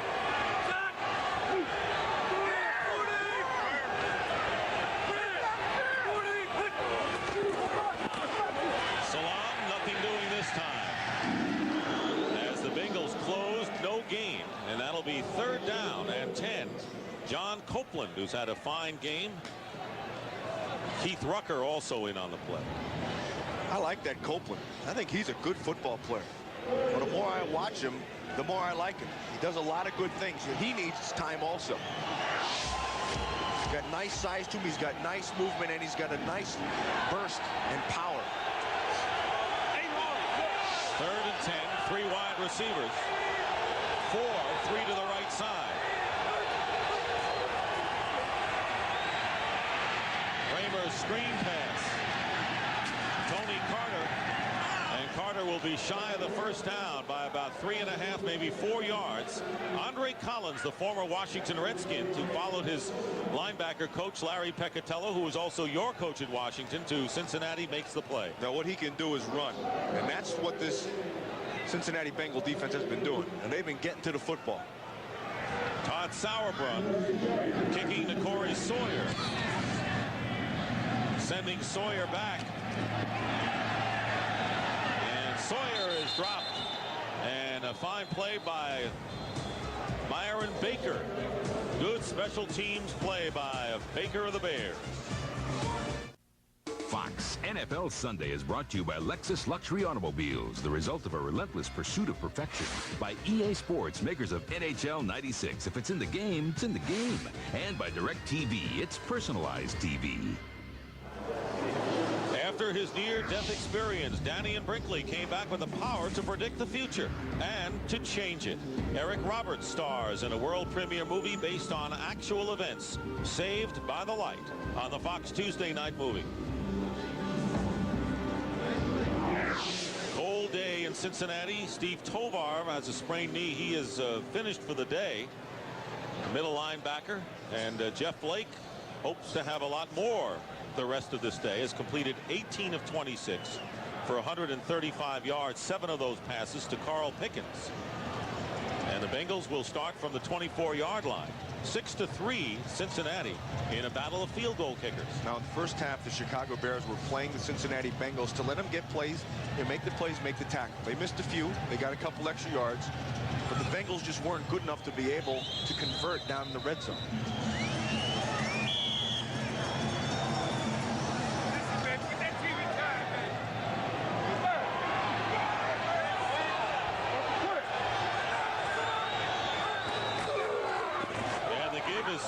Joseph. Okay. James Joseph gets a couple, about 3 yards. Let's take a look at Jeff Blake and his throws by distance so far. You can see where the most of his stuff is underneath 0 to 5. You can see he's known for this, but the majority of his things have come underneath. Now, The reason for that is the way Wannstedt and his staff is defending. He's not going to let him beat down the field. If he wants to beat him, he's going to have to throw it underneath and give the defense a chance to make the play. Second down and 6. Blake with a quick release to Pickens. In stride, makes the play, and a first down at the 43-yard line. Marty Carter, the strong safety, making the tackle and a gain of 14, so that's 8 catches to 73 yards for Pickens today. Well, after a kind of a missed tackle here by the corner, I want you to watch Ron Cox, 54, come over the top. Look at this. Tell me, this is intent to maim. You know, I predict you're not going to get over the flu today. I think you're right. That's my prediction. Under 9 minutes to go, third quarter. And here is Eric Bieniemy turning on the Jets. And Bieniemy with a first down into Bears territory. And inside the 45-yard line. Tackle made by Marty Carter after a gain of 15. You know what I don't understand? I don't understand why the Bengals don't use Bieniemy more. I mean, Harold Green is not and does not have the same kind of knuckleball ability as Bieniemy. So the ball can start inside. With Bieniemy, he'll take it anywhere. And I think that really puts more pressure on a defense. He's the Robert Green of the Bengals in a sense. Blake spinning around, hits McGee. Vincent Smith making the tackle, and right now the Cincinnati Bengals offense seems to be in rhythm as we wind down to 8 minutes to go in this third quarter. So you want to watch some good matchups inside. It's really a matchup of size. Chris Zorich, big Brumfield, number 72 for the Cincinnati Bengals offensive line. Now, Zorich is about, it says 6'1", but he's lying. Brumfield 6'8". Ooh. So you already automatically have built-in leverage. Second and 5.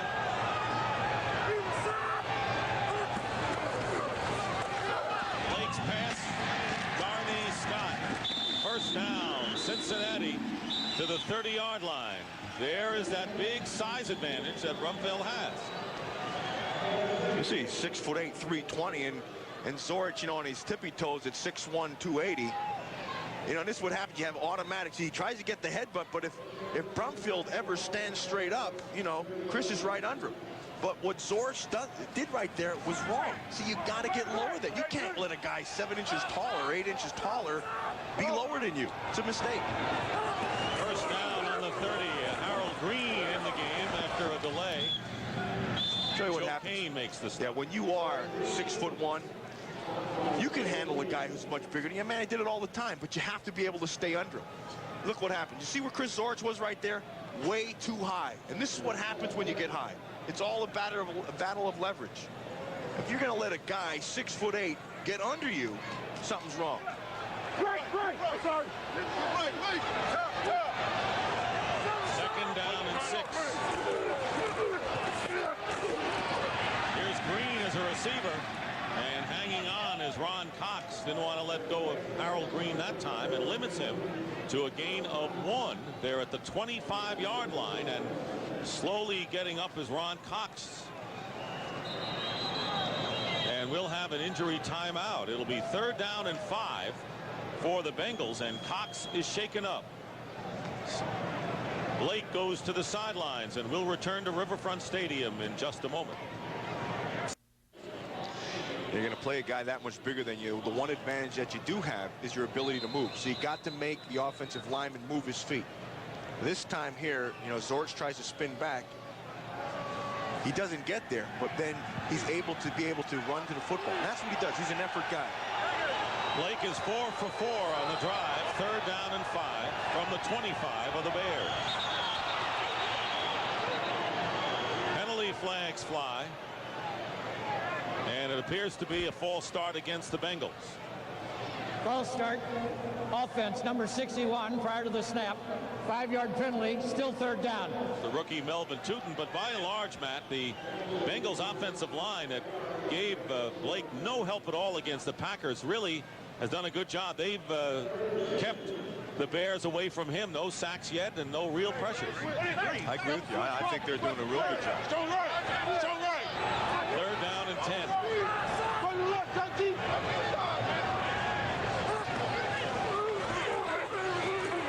Blake again with a lot of time and is short of the first down by about 2. John Mangum, the extra back in the nickel defense for the Bears, makes the play. So it'll be 4th down and 2. And they're going to go for the three-pointer as Blake comes off the field and Doug Pelfrey comes on. Crowd urging Dave Shula to go for the yardage. And that's another instance where the Bengals hurt themselves. This time Melvin Tootin gets the 5-yard penalty, moves it back, and they end up being 2 yards short. Pelfrey with a 28-yard field goal on the first possession of the game, and then a 37-yarder in the second half. This from 39.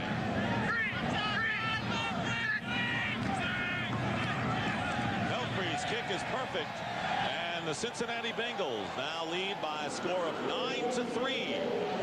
3 field goals for Pelfrey with 4:47 remaining in the third. Well, the Packers lead the division, but 3 other teams in the NFC Central looking for a playoff berth. Let's take a look and focus in on what their record is and what they have left. Minnesota winning yesterday, 8-6, but they got the 49ers. The Lions 7-6. They could run the table, as people said weeks ago. And this is the Bears' last road game of the year, but they find themselves trailing, Matt. Yeah, I think when you look at Minnesota, they're playing their best football of the year. You look at Detroit, I think they're playing their best football of their lives. And I think you look at Chicago, and they got some problems going on. And I think if you look at the score, you can see that they have problems going on because they have not been able to do anything offensively. Nonetheless, Dave Wanstead's team still, as you said all along, 1 play away from taking the lead in this game. And this thing has all the earmarks of the Cincinnati Bengals outplaying them and then getting beat in the 4th quarter. Lee Johnson kicking off. Nate Lewis back for the Bears. Here's Lewis on the goal line. And once again, the Bengals doing a terrific job. Special teams coverage. That was Leonard Wheeler coming around to make the play. 23-yard return.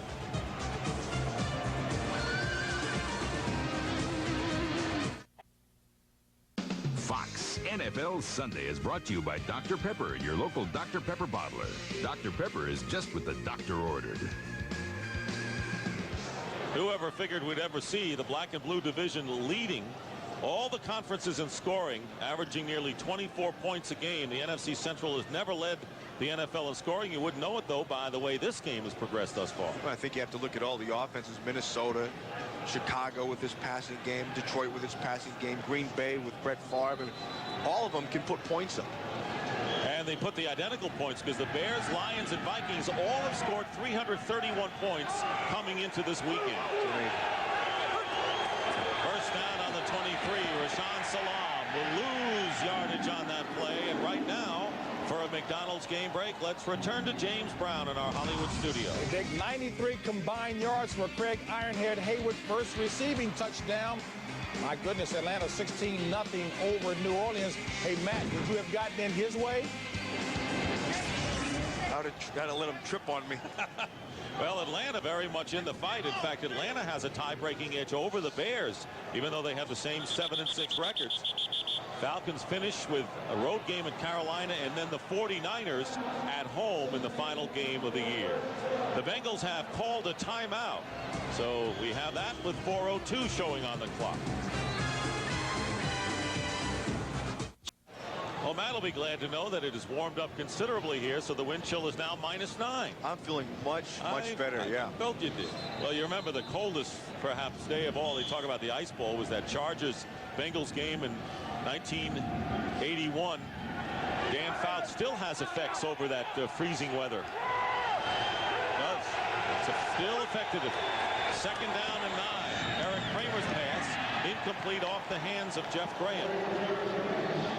It'll be third down and long for the Bears, so they have not been able to muster anything here. You know, and I've been talking about Chicago Bears and how they've been out of sync, but I'm going to tell you something. The Cincinnati Bengals are playing a good defensive football game. The defensive line has not allowed them to run the football effectively, at least not consistently. And Corey Sawyer and the rest of the DBs are playing very, very well. Yes, they are. From the start, third and 9. Kramer's pass caught by Conway. He's got a first down. Incomplete. No, he was out of bounds. Looked like he had both feet in. Rod Jones covering on the play. So it'll be 4th down. So once again, Jones with blanket coverage. That's a great job by Jones. He snapped that ball right out of his hands. Kramer has it. Ball's thrown nicely. And then Jones just comes down and slaps it with that top hand. 4th down. Todd Sauerbrunn will kick. Nearly blocked as he shanks it off to the right and out of bounds inside the 40. Roger Jones got a great jump off the corner. I'm not sure if he got a piece of it. It looked as if Sauerbrunn just shanked it. So Sauerbrunn, who... Oh, he had an effect on that punt. Yeah, he did. But Dave Wanstead thought Sauerbrunn was on the mark after last week, but not here. Watch him come off the corner. Look at the jump he had. And he gets to the top of Lewis Tillman. Oh, yeah. From there, I can't tell if he touched something or not, but it sure looked like he touched something the way that thing got shanked out of there. 14 yards on the kick, and the Bengals... Yeah, it was tip. See, Dick Hantak gave the tip sign. Bengals on the Bear 38, 1st down. Play action. Blake drills it. Caught. Darnay Scott touchdown.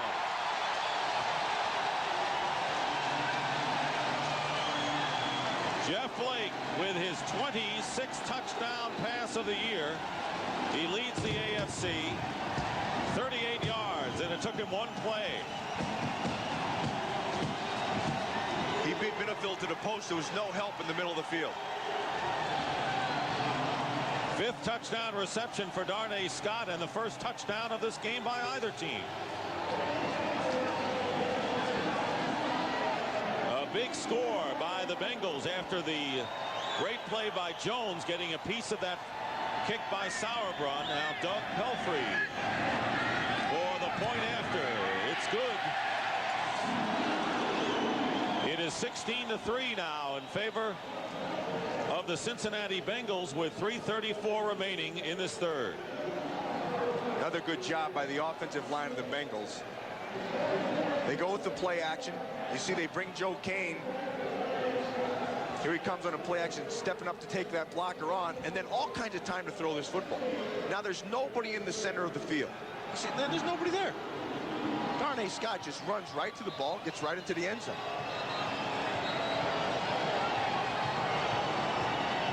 And then Scott wasn't about to spike it. He was waiting for Jeff Blake to get there because he wanted Blake to get the ball. So what does he do? He throws the ball right to Blake, and then Blake takes it, and he spikes it. For Blake, he has now thrown a touchdown pass in 21 consecutive games. That's a Cincinnati Bengals record. What a find.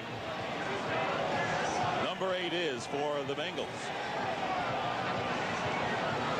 I saw Jeff Blake warming up right before the game.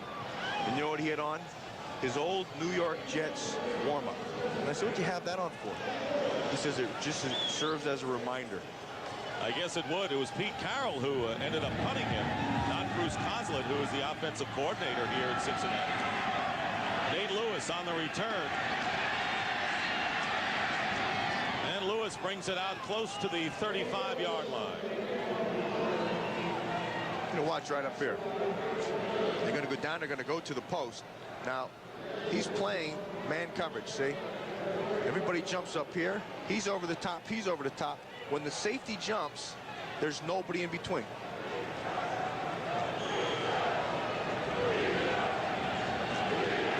Bruce Coslett, who left the Jets before Pete Carroll took over, the offensive coordinator. He knew what Blake could do. First down on the 35 for Eric Kramer. Pressure, and Kramer goes down. That's the 3rd sack by the Bengals. Brett Wallerstedt, who replaced Steve Tovar at middle linebacker with his 1st. Well, it's a nice call by defensive coordinator Larry Peccatello. They're just going to bring Wallerstedt right up the middle. They're just going to beat him with numbers. You see, as Jerry Fontenot slides to the other side, Rashaan Salam has to make that block. He misses him, and Wallerstedt comes up and forces it outside. Collins ends up tripping him up. There's Larry Peccatello. Good old Larry Peccatello. Worked so closely back in Washington. Joe Gibbs and his staff. 2nd and 21 after the loss of 11. Kramer dumps it off to Tony Carter. And Carter is stopped at the 35-yard line, still 10 yards short of a first down. John Copeland and again Brett Wallerstedt in on the play. And Dan Wilkinson looks like he's got a lot of tools. You watch him play. If there's one thing that I would say he needs to work on, it's his motor. I mean, he's got to be able to go 100% all the time. And that's what the real great ones have. But in terms of abilities and strength and power and that first step, he's got all those tools. If he puts it all together, he's going to be fun to watch. 3rd and 10. He sure will.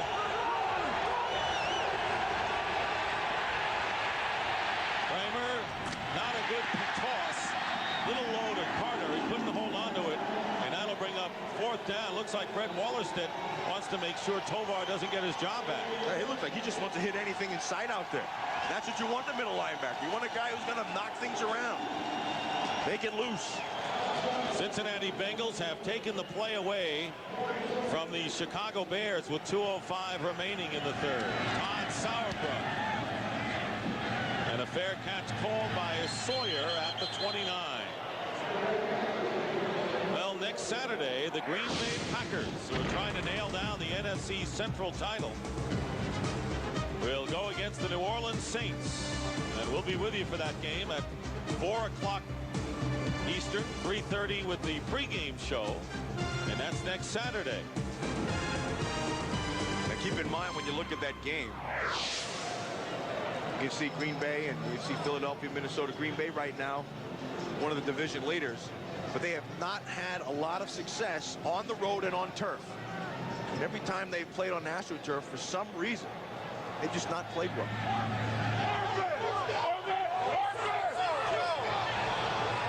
First down on the 30-yard line, and the pitch goes to Eric Bieniemy.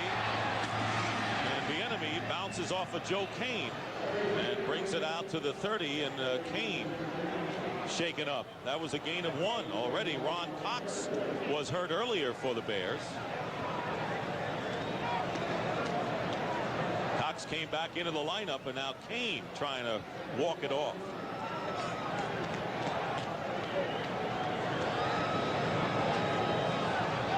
Second down and 10. Bears need to make a play, and it may have to be on the defensive side of the ball to try to change the momentum here.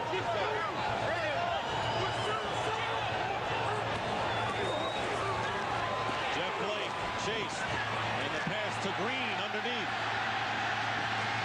And Harold Green will get the first down, depending on where they spot it. Maybe a yard short. Carl Simpson and Marty Carter in on the play.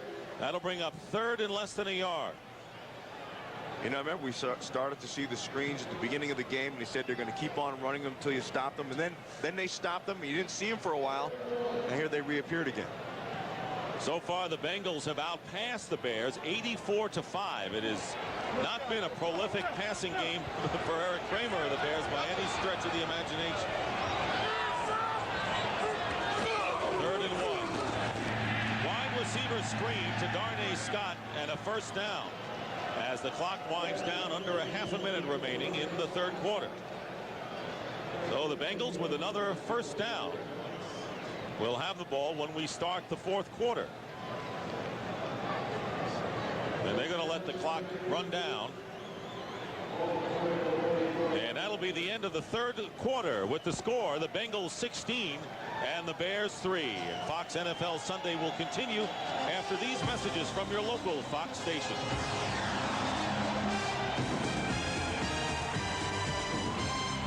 Start of the 4th quarter here at Riverfront Stadium. The Bengals are leading the Bears 16-3. We mentioned earlier that the Bears had lost 15 consecutive road games in the month of December, dating back to the 1987 season.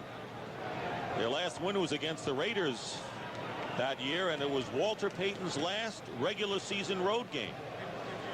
And it looks like the Bears are still stymied by road games in the final month of the year. They trail 16-3.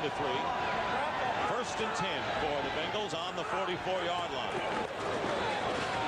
Harold Green, not much there. Might have lost a yard. It'll be 2nd down. Joe Kane trying to shake off that injury earlier, telling the sidelines that he's all right to hang in there. It's a critical fourth quarter for the Bears, who could see them lose their 5th and 6th games and drop to 500. Second down and 11. Pressure on Jeff Blake, and he was going for Pickens but threw it out of bounds. Good pressure by Joe Kane. That'll bring up 3rd down and long for the Bengals. Pickens so far the leading receiver for the Bengals today, but Darnay Scott caught the only touchdown pass thrown.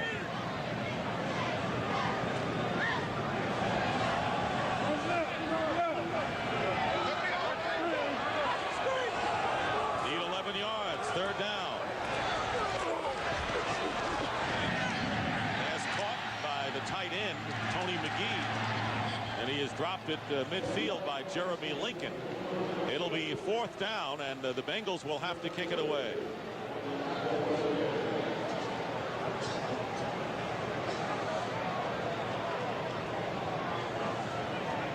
So Lee Johnson is aboard. This will be his 3rd punt of the game, and Jeff Graham back for the Bears, trying to keep his hands warm until he needs them.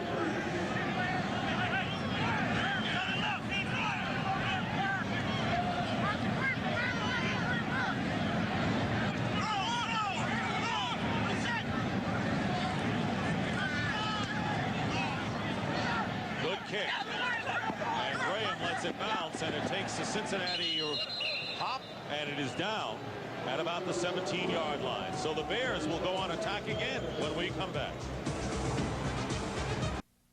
Fox NFL Sunday is brought to you by Mercedes-Benz, where safety, reliability, performance, and value are never optional. By Dockers Flat Front Khakis, proud makers of nice pants. And by Intel, the world's leading maker of microprocessors. Remaining schedule for the Cincinnati Bengals, and they're in a position to be spoilers in the NFC Central. They lost to Green Bay last week, beating the Bears, but they close at home on Christmas Eve against the Minnesota Vikings. So they could have a big say in the NFC Central playoff story. First down on the 18 for Eric Kramer and the Bears. There's Rashaan Salaam, finds an opening up the middle, and a big gain for Salaam to the 36-yard line. Corey Sawyer making the tackle, and that matches his longest rush of the year, 18 yards. A nice job by Todd Perry and Fontenot, and then a good job by Tony Carter taking on Andre Collins, and that allows Rashaan Salaam to just spill into that second level. This is where he's really got to have that burst. See, right in here. Like, you know what? He actually is doing a better job of running and dipping his shoulders when he's about to make contact. 93 yards for Salaam on 17 carries. Kramer with a deep throw, and it's caught by Jeff Graham and out of bounds by Corey Sawyer. So the Bears connect on 2 big plays and are threatening. That was good for 48 yards. That was nice coverage, and that ball was perfect. Watch how this comes down over the shoulder of Jeff Graham. Corey Sawyer's going to run with him the whole way. Look where this ball's thrown. The only place it could be thrown, the outside shoulder, and it just drops in just beautifully. Look at this, right there. That's a nicely thrown ball by Kramer. So the Bears on 2 plays, knocking on the door. They have a first down on the 16, and here is Salaam, very powerful rookie running back. Boy, he is strong. Gets to about the 10. He takes some shots, and he just keeps on going forward. And you always look at a running back, and you say, you know, when he's hit, which way does he go? Salaam goes forward, even after he's hit. I think that's a good sign. I don't think when they drafted Rashaan Salaam that they thought they were going to get a power back, but that's what they got. Salaam with an even 100 yards now. 2nd and 4.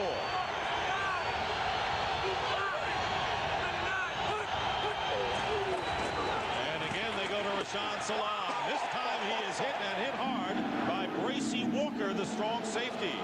That was a collision. That time he went backwards because as Salaam came through the line, I think he went left his feet. And once you're in the air, yeah, see, you can't do anything. You have no base. And Walker came through and just met him right in the face. 3rd and short for the Bears. See, once you're in the air, you can't plant your feet again. 3rd down and a long one.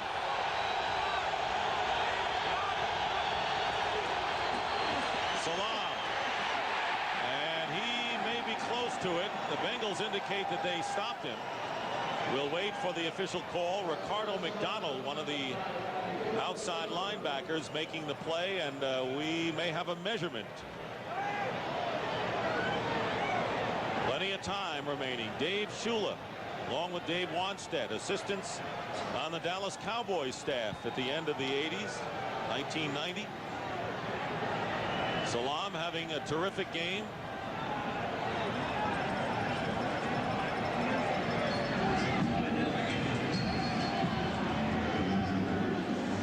Now there's decision time to make here for Dave Wanstead. They're going to measure. If they don't get this first down, which they're not going to get, he's going to have to try to go for a first down here, because if they kick a field goal, they still need 2 scores. It's not going to do them any good. So Salam, who has 104 yards and going over the 100 mark for the 3rd time in this his rookie year. They're going to go for it too.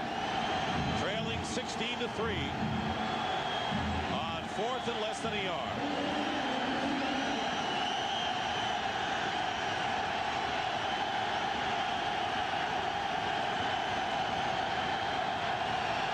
Quarterback sneak, more than enough. Eric Kramer with a first down to the 5-yard line. That's the safest play. Yeah, and that was a good job. I mean, I've seen, just last week we saw at the end of the game in Atlanta where Jeff George tried a quarterback sneak and didn't get it. And it's a safe thing to do, but they didn't do it. Watch how he takes the step back. Take your step, let it develop, then find your crack. And then just keep on driving. You tell me that doesn't make Dave Wanstead happy, I'd say yes. 1st and goal at the 5, and a play action fake. Pressure on Kramer, and the pass was intended for Keith Jennings.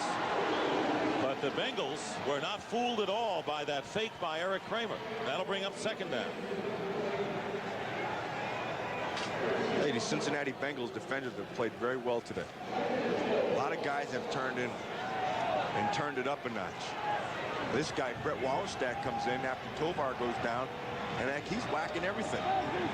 Andre Collins has played himself a good football game. Ricardo McDonald outside, 56, the linebacker, he's played very well. How about the entire secondary? There's a give to Rashaan Salam, who walks into the end zone for the touchdown. Salam having a big day, and they knew that he would have to handle a lot of the load with Robert Green injured and gone for the year. That showed a lot of character right there for the Chicago Bears. First, you get down at a 4th and a foot. You have to get it. They get it. And then they need to get the tough yards, and Salam gives it to them. I mean, in that little instant, they actually looked like a playoff team. Kevin Butler will try to bring the Bears to within 6. Kick is good. 5 minutes gone by. And Rashaan Salam, who had an 18-yard run and caps the drive with a 5-yard touchdown up the middle.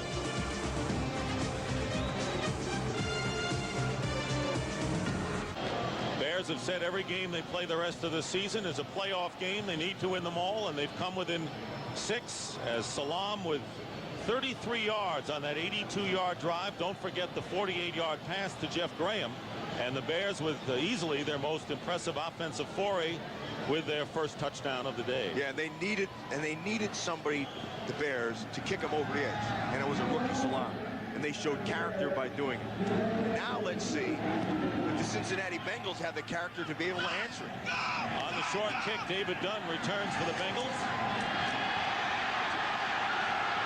Well, Dunn broke a couple of tackles, and a great field position for Jeff Blake as he brings it out beyond the 40. Tackle made by Keyshawn Johnson.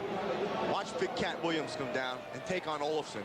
And then Tony Carter's going to take on the backer, 56, Ricardo McDonald and opens the hole wide up. You know, and then that gives you the touchdown, and then Sauerbrun's got to make the kickoff, and at the end, he's got to be able to throw his body in. So there he slows things up. Now watch at the end. Sam Shea just gives him a little welcoming. But good field position for the Bengals. Their own 42. First down, Blake going in the air. And the pass caught by Pickens and out of bounds, short of the first down by about a yard. Right now for a McDonald's game break, let's return to JB in our Hollywood studio. Hey, Dick, Ricky Waters was big on this drive, scoring the touchdown. Philly successfully converts the 2 to draw within 3. Emmitt Smith gets the ball and fumbles for the second week in a row, this time at the 5, and the Eagles have the ball trailing by only 3. Let's take it back to Dick and Matt. What a game that is, as the Eagles will try to knock off the Cowboys, who were shocked by the Redskins again last week. That game is always good in Philadelphia, every year.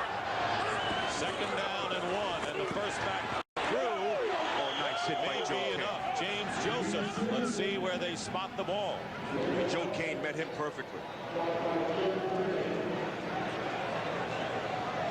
It is a first down for Cincinnati.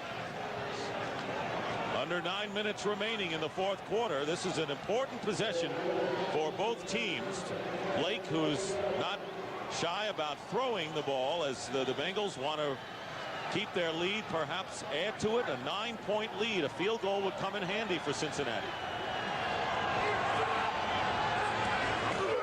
First down on the 47, and the pass might have been trapped. And they said no official sign. I thought it was trapped. Darnay Scott. But apparently they're calling it a good catch. I'll tell you what, Bruce Coslett, the offensive coordinator for the Bengals, really calling a good football game.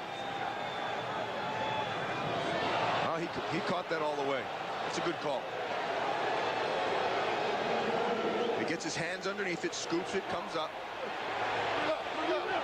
No, that's a good call. Yes, it was. It bounced off of his hands up.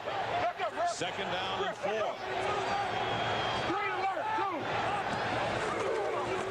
Draw play to James Joseph, and closes in on him. At the end of this game, Matt and I will select the Miller Lite player of the game, and that's up for grabs right now with 7:40 remaining in the fourth quarter. Eric Bieniemy checks into the lineup, replacing Harold Green. It'll be 3rd and short. Yeah, Bieniemy's in there for a reason, too. They got the 3rd and short. If I were the Bears, I'd keep my eyes on him, because this is an instance where they can clear everybody out and let him use his little knuckleball ability to get out there. 3rd and 4. Blake's pass is caught by Pickens. First down. Of course, when you have Pickens, it doesn't really matter if Bieniemy's in the game or not. It's amazing how teams have not been able to short circuit the combination of Jeff Blake and Carl Pickens, who have 11 catches. In fact, since the start of last season, they've combined for 25 touchdowns, the most of any duo in the NFL. You don't hear about them all that much. No, you don't. And I think you're going to hear more and more of them. Because you look at Scott, you figure this is... I mean, Jeff Blake, rather, he just keeps on getting better and better, and he's only basically a rookie. Hasn't played that much. Here's Bieniemy trying to turn the corner. Jeremy Lincoln and Chris Zorich on the play, and you're right, his first 2 years with the Jets, as Lincoln is slow getting up. Blake played just 3 games. Then he saw more action last year, and now he's a fixture here in Cincinnati. See, there's a penalty on the play, maybe a face mask. Yes, on Bieniemy.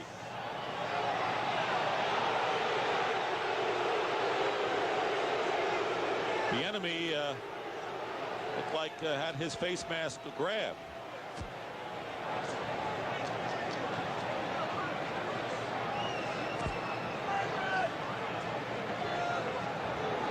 Now no flag. I think they're saying that he's got to go off the field because he's hurt. And if he's hurt, you have to go off the field for 1 play before you return. Dwayne Joseph has replaced Jeremy Lincoln at cornerback for the Bears. 2nd and 6.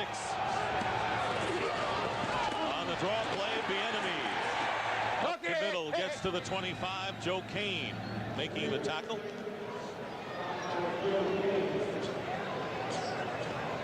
Six minutes remaining in the fourth quarter. It'll be third down and short. There is Doug Pelfrey, who has kicked 3 field goals in this one and has made his last 13. And boy, was that ever a kicker move. Did you see that? He didn't want a cold helmet, so he put his helmet in front of the heater to warm it up. Smart idea. Ah, that's the epitome of bad football right there. 3rd and 2. Being chased by Spellman. Blake's pass incomplete. He was going for Tony McGee. That's a nice play by Joe Kane. He ran with McGee the whole time. Nice tight coverage. That ball had to be perfectly thrown. Watch him right here, number 59. Here he comes on the crossing route. Get your jam. Now run with them. Just keep running. Make a play at the end. He got away with a hold. That's what he did. But it didn't matter. You see a flag, there's no flag, there's no penalty. Pelfrey is going to try to kick his 4th field goal, and that would give the Bengals, if he's successful, a 9-point lead. 42 yards with Lee Johnson, the holder. And this kick is no good, off to the left. Just hooked it. And so Dave Wanstead's Bears still within a touchdown of taking the lead. And they'll get good field position when we return.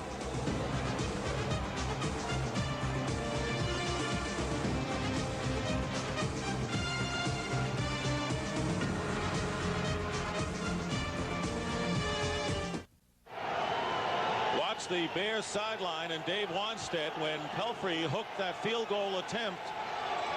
And that is, you noticed that sideline came alive for Chicago, and instead of a 9-point deficit, they're within a touchdown and an extra point of taking the lead as they start from their 32-yard line. Yeah, I mean, see the way they're sitting there right now?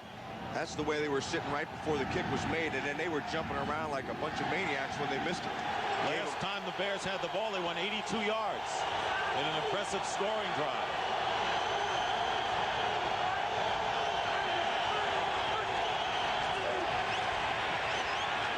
Kramer completes to Conway. Breaks a tackle and gets into Bengal territory. Gracie Walker makes the play and a gain of 19. Just wait for that zone to develop, and all they're going to do is they're just going to run this thing right down the field, let this zone develop, and then drop right in it. And Kramer has the time to throw it, and he can stay and be patient and wait for that thing to develop also. Here's Salam. Fumbles.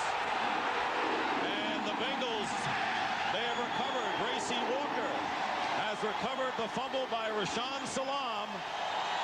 And Cincinnati gets it back. So Salam's fumble problems have come back to haunt him and the Bears again. And a injured Bengal as well. Flag down 2. Oh, Artie Smith and Andre Collins was at the bottom of that pile. And Artie Smith made the big hit, and the ball popped out. And there's a penalty marker as well, although the Bears defensive unit coming on the field. So it might have probably was after the fumble. Personal foul. Chicago, unnecessary roughness, number 64. We will tack 15 yards on to the end of the run. Andy Heck, and that's going to really change the expression on Dave Wanstead's face, who was elated a little while ago on the missed field goal. Cincinnati gets it back on the first turnover of the game. Fox NFL Sunday is brought to you by Dr. Pepper, your local Dr. Pepper bottler. Dr. Pepper is just what the doctor ordered. Rashaan Salam, who's having a terrific game, over 100 yards rushing, but a critical fumble here, giving the ball back to the Cincinnati Bengals with 4:45 remaining, and they'll have the ball at the 34-yard line of the Bears. So injured Bengal, not sure exactly who it is, so we'll wait and see. And it's Big Daddy Wilkinson is the injured Bengal.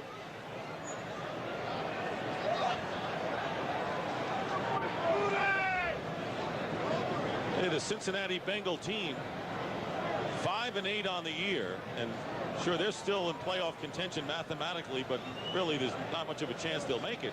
Bears had a lot more to play for coming into this game, and while this game isn't over, got to give the Bengals a lot of credit for what they're doing here, outplaying Chicago.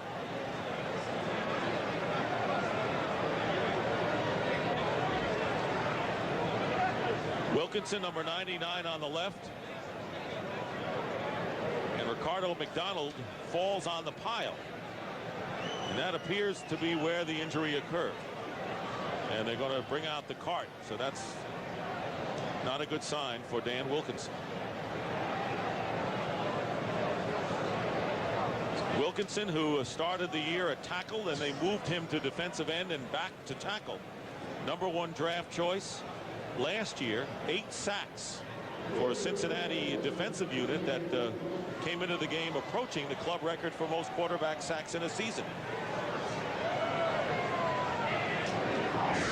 Here's what's coming up next Sunday on Fox NFL Sunday doubleheader. Buccaneers and the Bears will be the early game. Most of you will see that contest at 12 noon Eastern with the pregame show, and then the Giants and the Cowboys. Cowboys are locked in a big battle with the Philadelphia Eagles at Veterans Stadium right now. That's the Fox NFL doubleheader next week.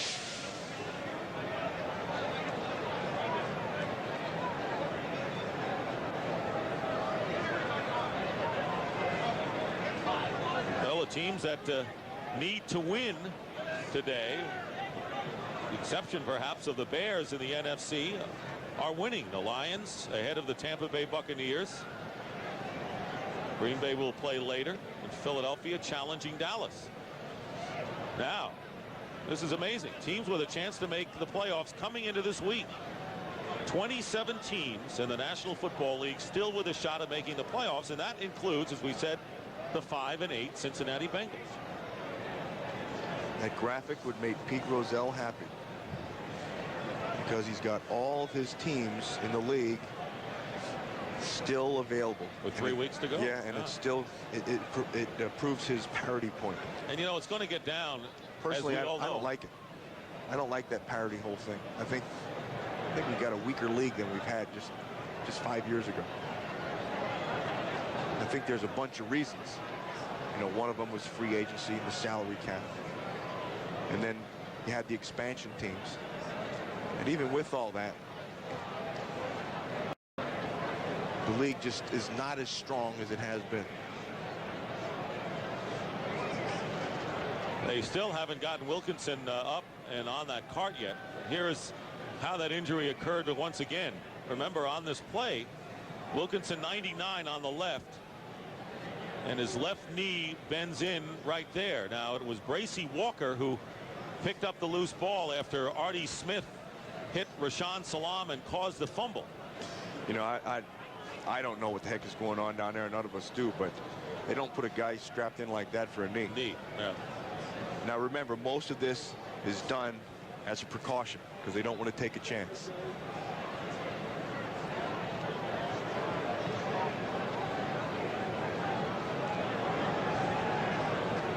Well, things have come to a grinding halt, and the center of attention is on the injured Bengal. Many of the Cincinnati players who are not out there with him are a couple of steps onto the field.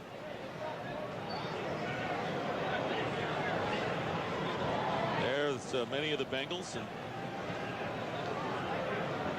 trying to get as close as they can without actually getting on there. Now they've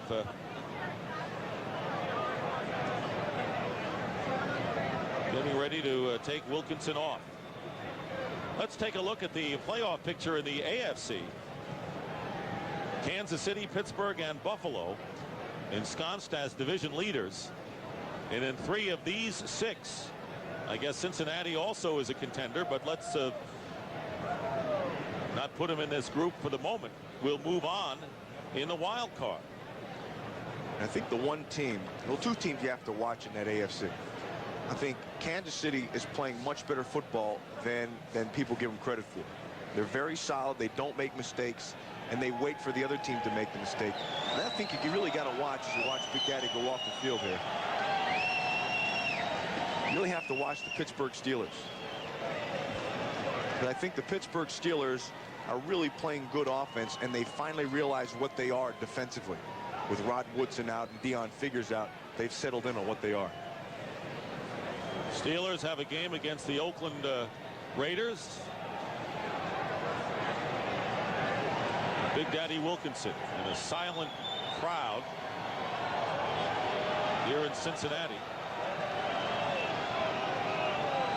49ers victorious today with a victory over the Carolina Panthers, and coming in they knew they could clinch the NFC West with a victory and an Atlanta loss or tie, but the Falcons are beating the Saints, so the Niners can't clinch yet. Back to action. First and 10 at the 34.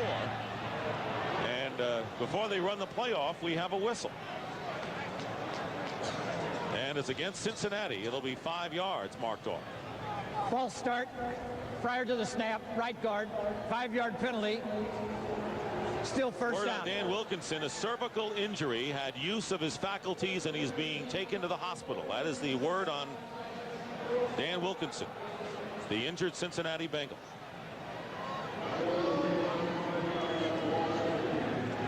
.445 remaining, fourth quarter. The Bengals trying to take advantage of the first turnover of the game. Have a 1st and 15 now on the Bear 39.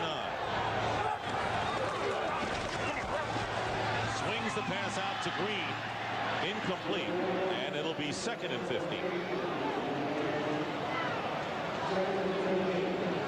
Well, all the stories about Dave Shula as to whether he would continue as coach of this team.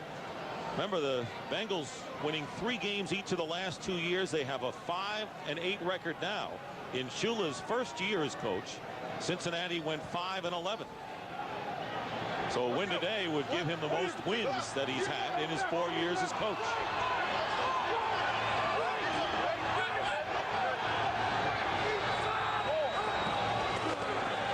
Here's a draw play to Green. And John Mangum holding on for a short gain. It'll be 3rd and long.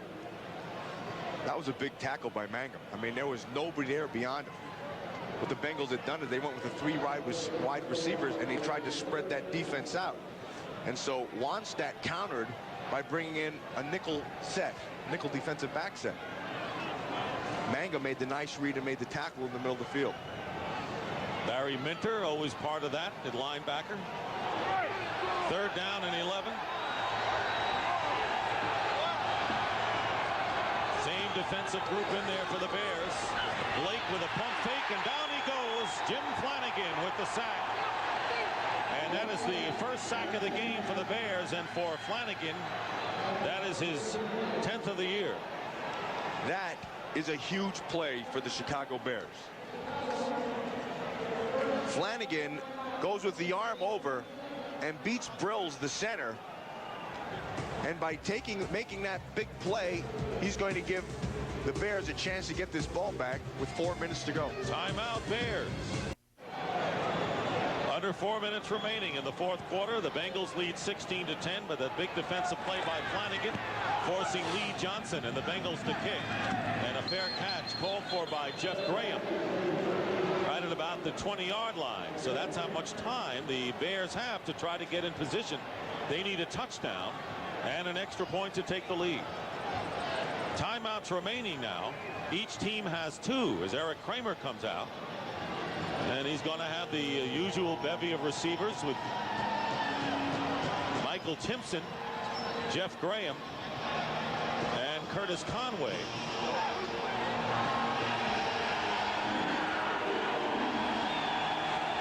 So the Bengals could not capitalize on the Bear fumble. Kimo von Oelhoffen has replaced Dan Wilkinson at defensive tackle for Cincinnati.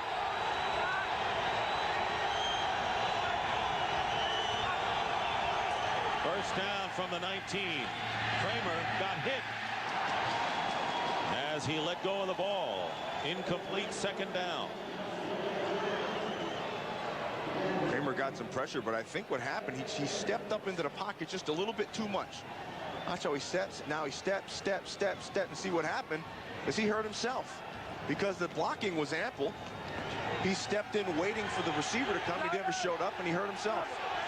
2nd and 10.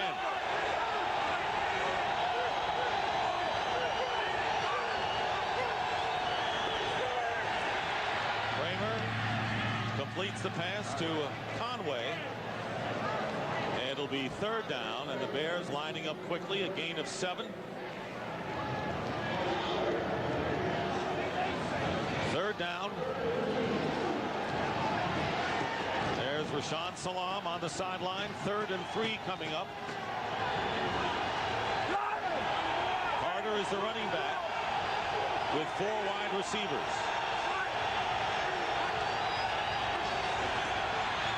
Up the middle, Carter. 1st down for the Bears to the 32-yard line. Darrell Williams defending on the play with 3 minutes remaining. Bears not wasting any time. They need a touchdown. Again, the same alignment. 4 wide receivers and Carter in the backfield. This time Kramer has Timpson to the 40-yard line. And the catch is made, and they're short by 2. Hurry up offense for the Chicago Bears, who have 2 timeouts remaining. Plus a 2-minute warning. Right. 2nd down and 2. Kramer, and that pass might have been tipped. And it was by Ramondo Stallings, number 79. Seems like there's been a lot of knockdown balls today, or hands getting in the way, hasn't it? And that's not normal. And bodies getting in the way. Yeah, I don't know how. That time it hit Ramondo Stallings right in the back. 3rd down and 2. Bears have 2 tries if they want to get the 1st down. Here is Rashaan Salam. More than enough for the 1st down. Beyond the 45-yard line. That was Tony Carter and not Salam. And we're getting down to the 2-minute warning. They got to get one more playoff here so they can. And it looks like they're going to be able to. Going deep for Timpson. Overthrows. And with him all the way was Ron Jones. And now the 2-minute warning with 1:57 showing on the clock.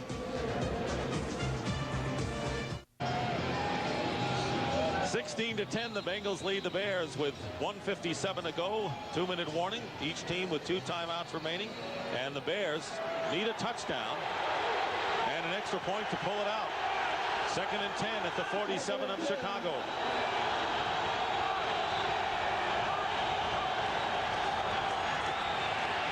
Kramer dumps it off to Carter. And Carter stops the clock and is out of bounds.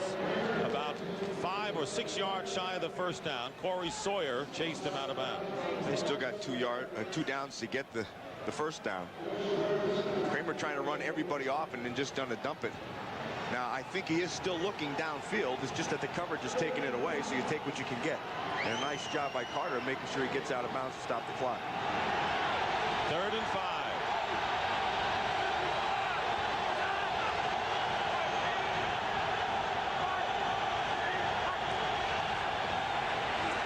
Here comes the blitz, and the pass knocked away. Intended for Timpson. Corey Sawyer knocked it away, but Roger Jones came around on a cornerback blitz and pressured Eric Kramer. And Corey Sawyer makes a nice play on the outside, and then Jones comes off the corner. It's a nice call by Larry Peccatelli, the defensive coordinator. They go with that zone blitz, and then Sawyer locks up outside and sets up the big 4th down. They need 5 yards to do it. So in essence, the game could be right here for the Chicago Bears.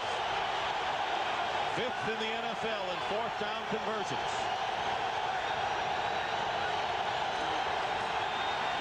Kramer up the middle. Didn't get it. They did not get it. They are short.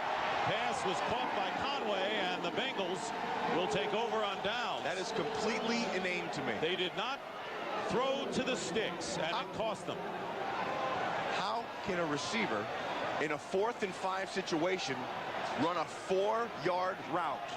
I don't get it. Now, the official, Dick Hamtack, the referee, indicates there may be a measurement, but how? From our view, they're way short by more than a yard. You can only measure that thing if he's cross-eyed. I mean, I don't get this. I mean, first of all, here's the yard marker right here. See, here's where he has to go.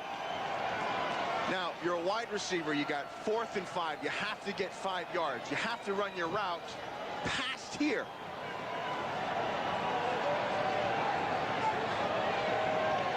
The reaction of Dave Wanstead. Total frustration. So the Bengals take over first down. That's poor awareness. With 1:35 to go. And so the Bears, you said it all along, Matt. Start offense number 63 prior to the snap. Bears were always 5-yard one score away from pulling this game out, and they had a chance to advance the ball, but a very strange call on 4th down. They did not play anything like a playoff team today. Not even close. On the other hand, the Cincinnati Bengals played pretty good. You tell me, David Shula, that didn't mean something to him. 1st and 15. And the give this to Harold Green. And on a day in which Bears call a timeout, the readers in a newspaper poll voted that David Shula should not return as coach. His Cincinnati Bengals team at 5-8 are on their way to defeating the Chicago Bears that really needed 3 wins for a possible playoff berth. And the Bears are down to 1 timeout. Well, coming up next on the NASDAQ Stock Market Postgame Report, we'll get you up to date on all the scores and wrap up Week 15 of the NFL season. And then it's the Skate International Champions Series, and that's all coming up next here on Fox. Corey Sawyer played himself a real good football game today. Copeland played himself a good football game today. And I'll tell you, the defensive coordinator, Larry Peccatello, for the Cincinnati Bengals, really called a real aggressive game today. But the Bears seemingly headed for their 16th consecutive road loss in the month of December. Today's game was produced by Richard Zients and directed by Artie Kempner. The executive producers of Fox Sports are Ed Gorin and David Hill. I want to thank some other people who have had a big role in this game and throughout the season. 2nd and 11 on the 43-yard line. And the give is to Green. Harold Green can't stay in bounds, but the clock stops with 1:23. Jeff Blake is our Miller Lite player of the game, and not only coming to play, Matt, under tough circumstances. Son born, Trey, on Tuesday, but then undergoing surgery yesterday, having the focus to go out and play despite that tough problem. Yeah, that's amazing, because guys who can separate when they walk onto the field. And isn't it amazing? He told us that he could do that. He said, when I walk onto the field, I'll still be in control. And he was in control today. 30 for 41, 253 yards, and the touchdown pass to Darnay Scott. James Joseph off right tackle. As we wind down to a minute to go, and we will have a timeout. Bears using their last timeout. Also want to thank the outstanding crew at Videotape that set up these replays that you see. Dan Rotante, Jerry Hausfeld, Jay Beckman, and Victor Gonzalez for their superb work, and David Hill and Mark Backham in video. It takes a lot of people behind the scenes to give you the pictures and the audio that you see and hear every week.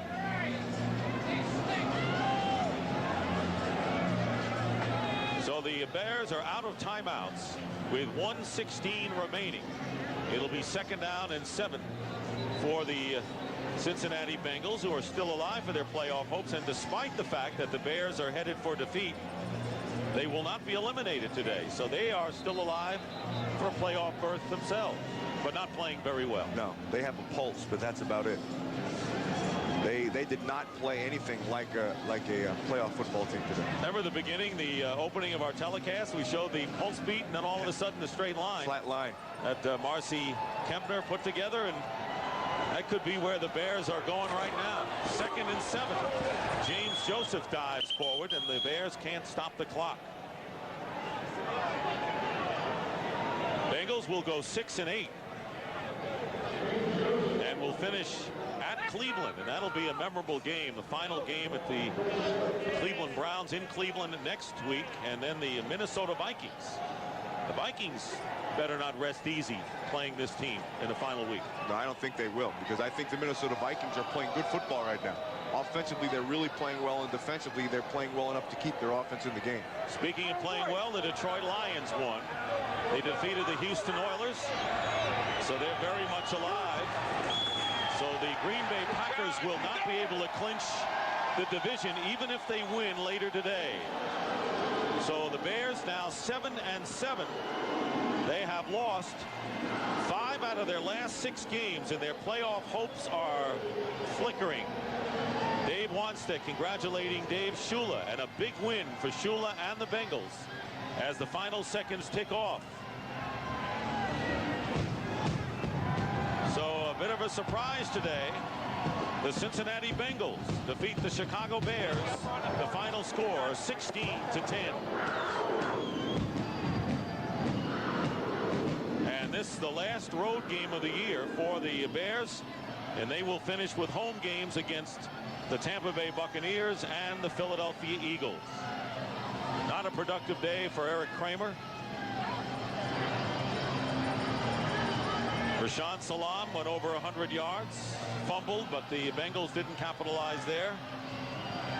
And the fact is that the Bears just didn't play up to what a playoff caliber team should do at this stage of the race. Want to remind you, we're going to have our NASDAQ stock market post-game report to bring you up to date on all the scores and highlights from this important Week 15. Cowboys and Eagles locked in a tough battle. 49ers won, although they did not clinch the West. And the Detroit Lions enhanced their playoff situation with a victory over the Houston Oilers. And we'll give you a report on all of those games from our Los Angeles studio. Games really come down to the crux, what they really mean in the final weeks of the season. And they say that the teams that finish strong should get in the postseason regardless of what happens early, and that's not the case for the Bears, who were 6-2 at one point, and then that tough overtime loss to the Pittsburgh Steelers at Soldier Field when the Bears appeared to have the game won, but the Pittsburgh Steelers won, and it's been downhill since. Well, we'll have our post-game show coming up from our Los Angeles studios when we return. Bengals win this 16-10.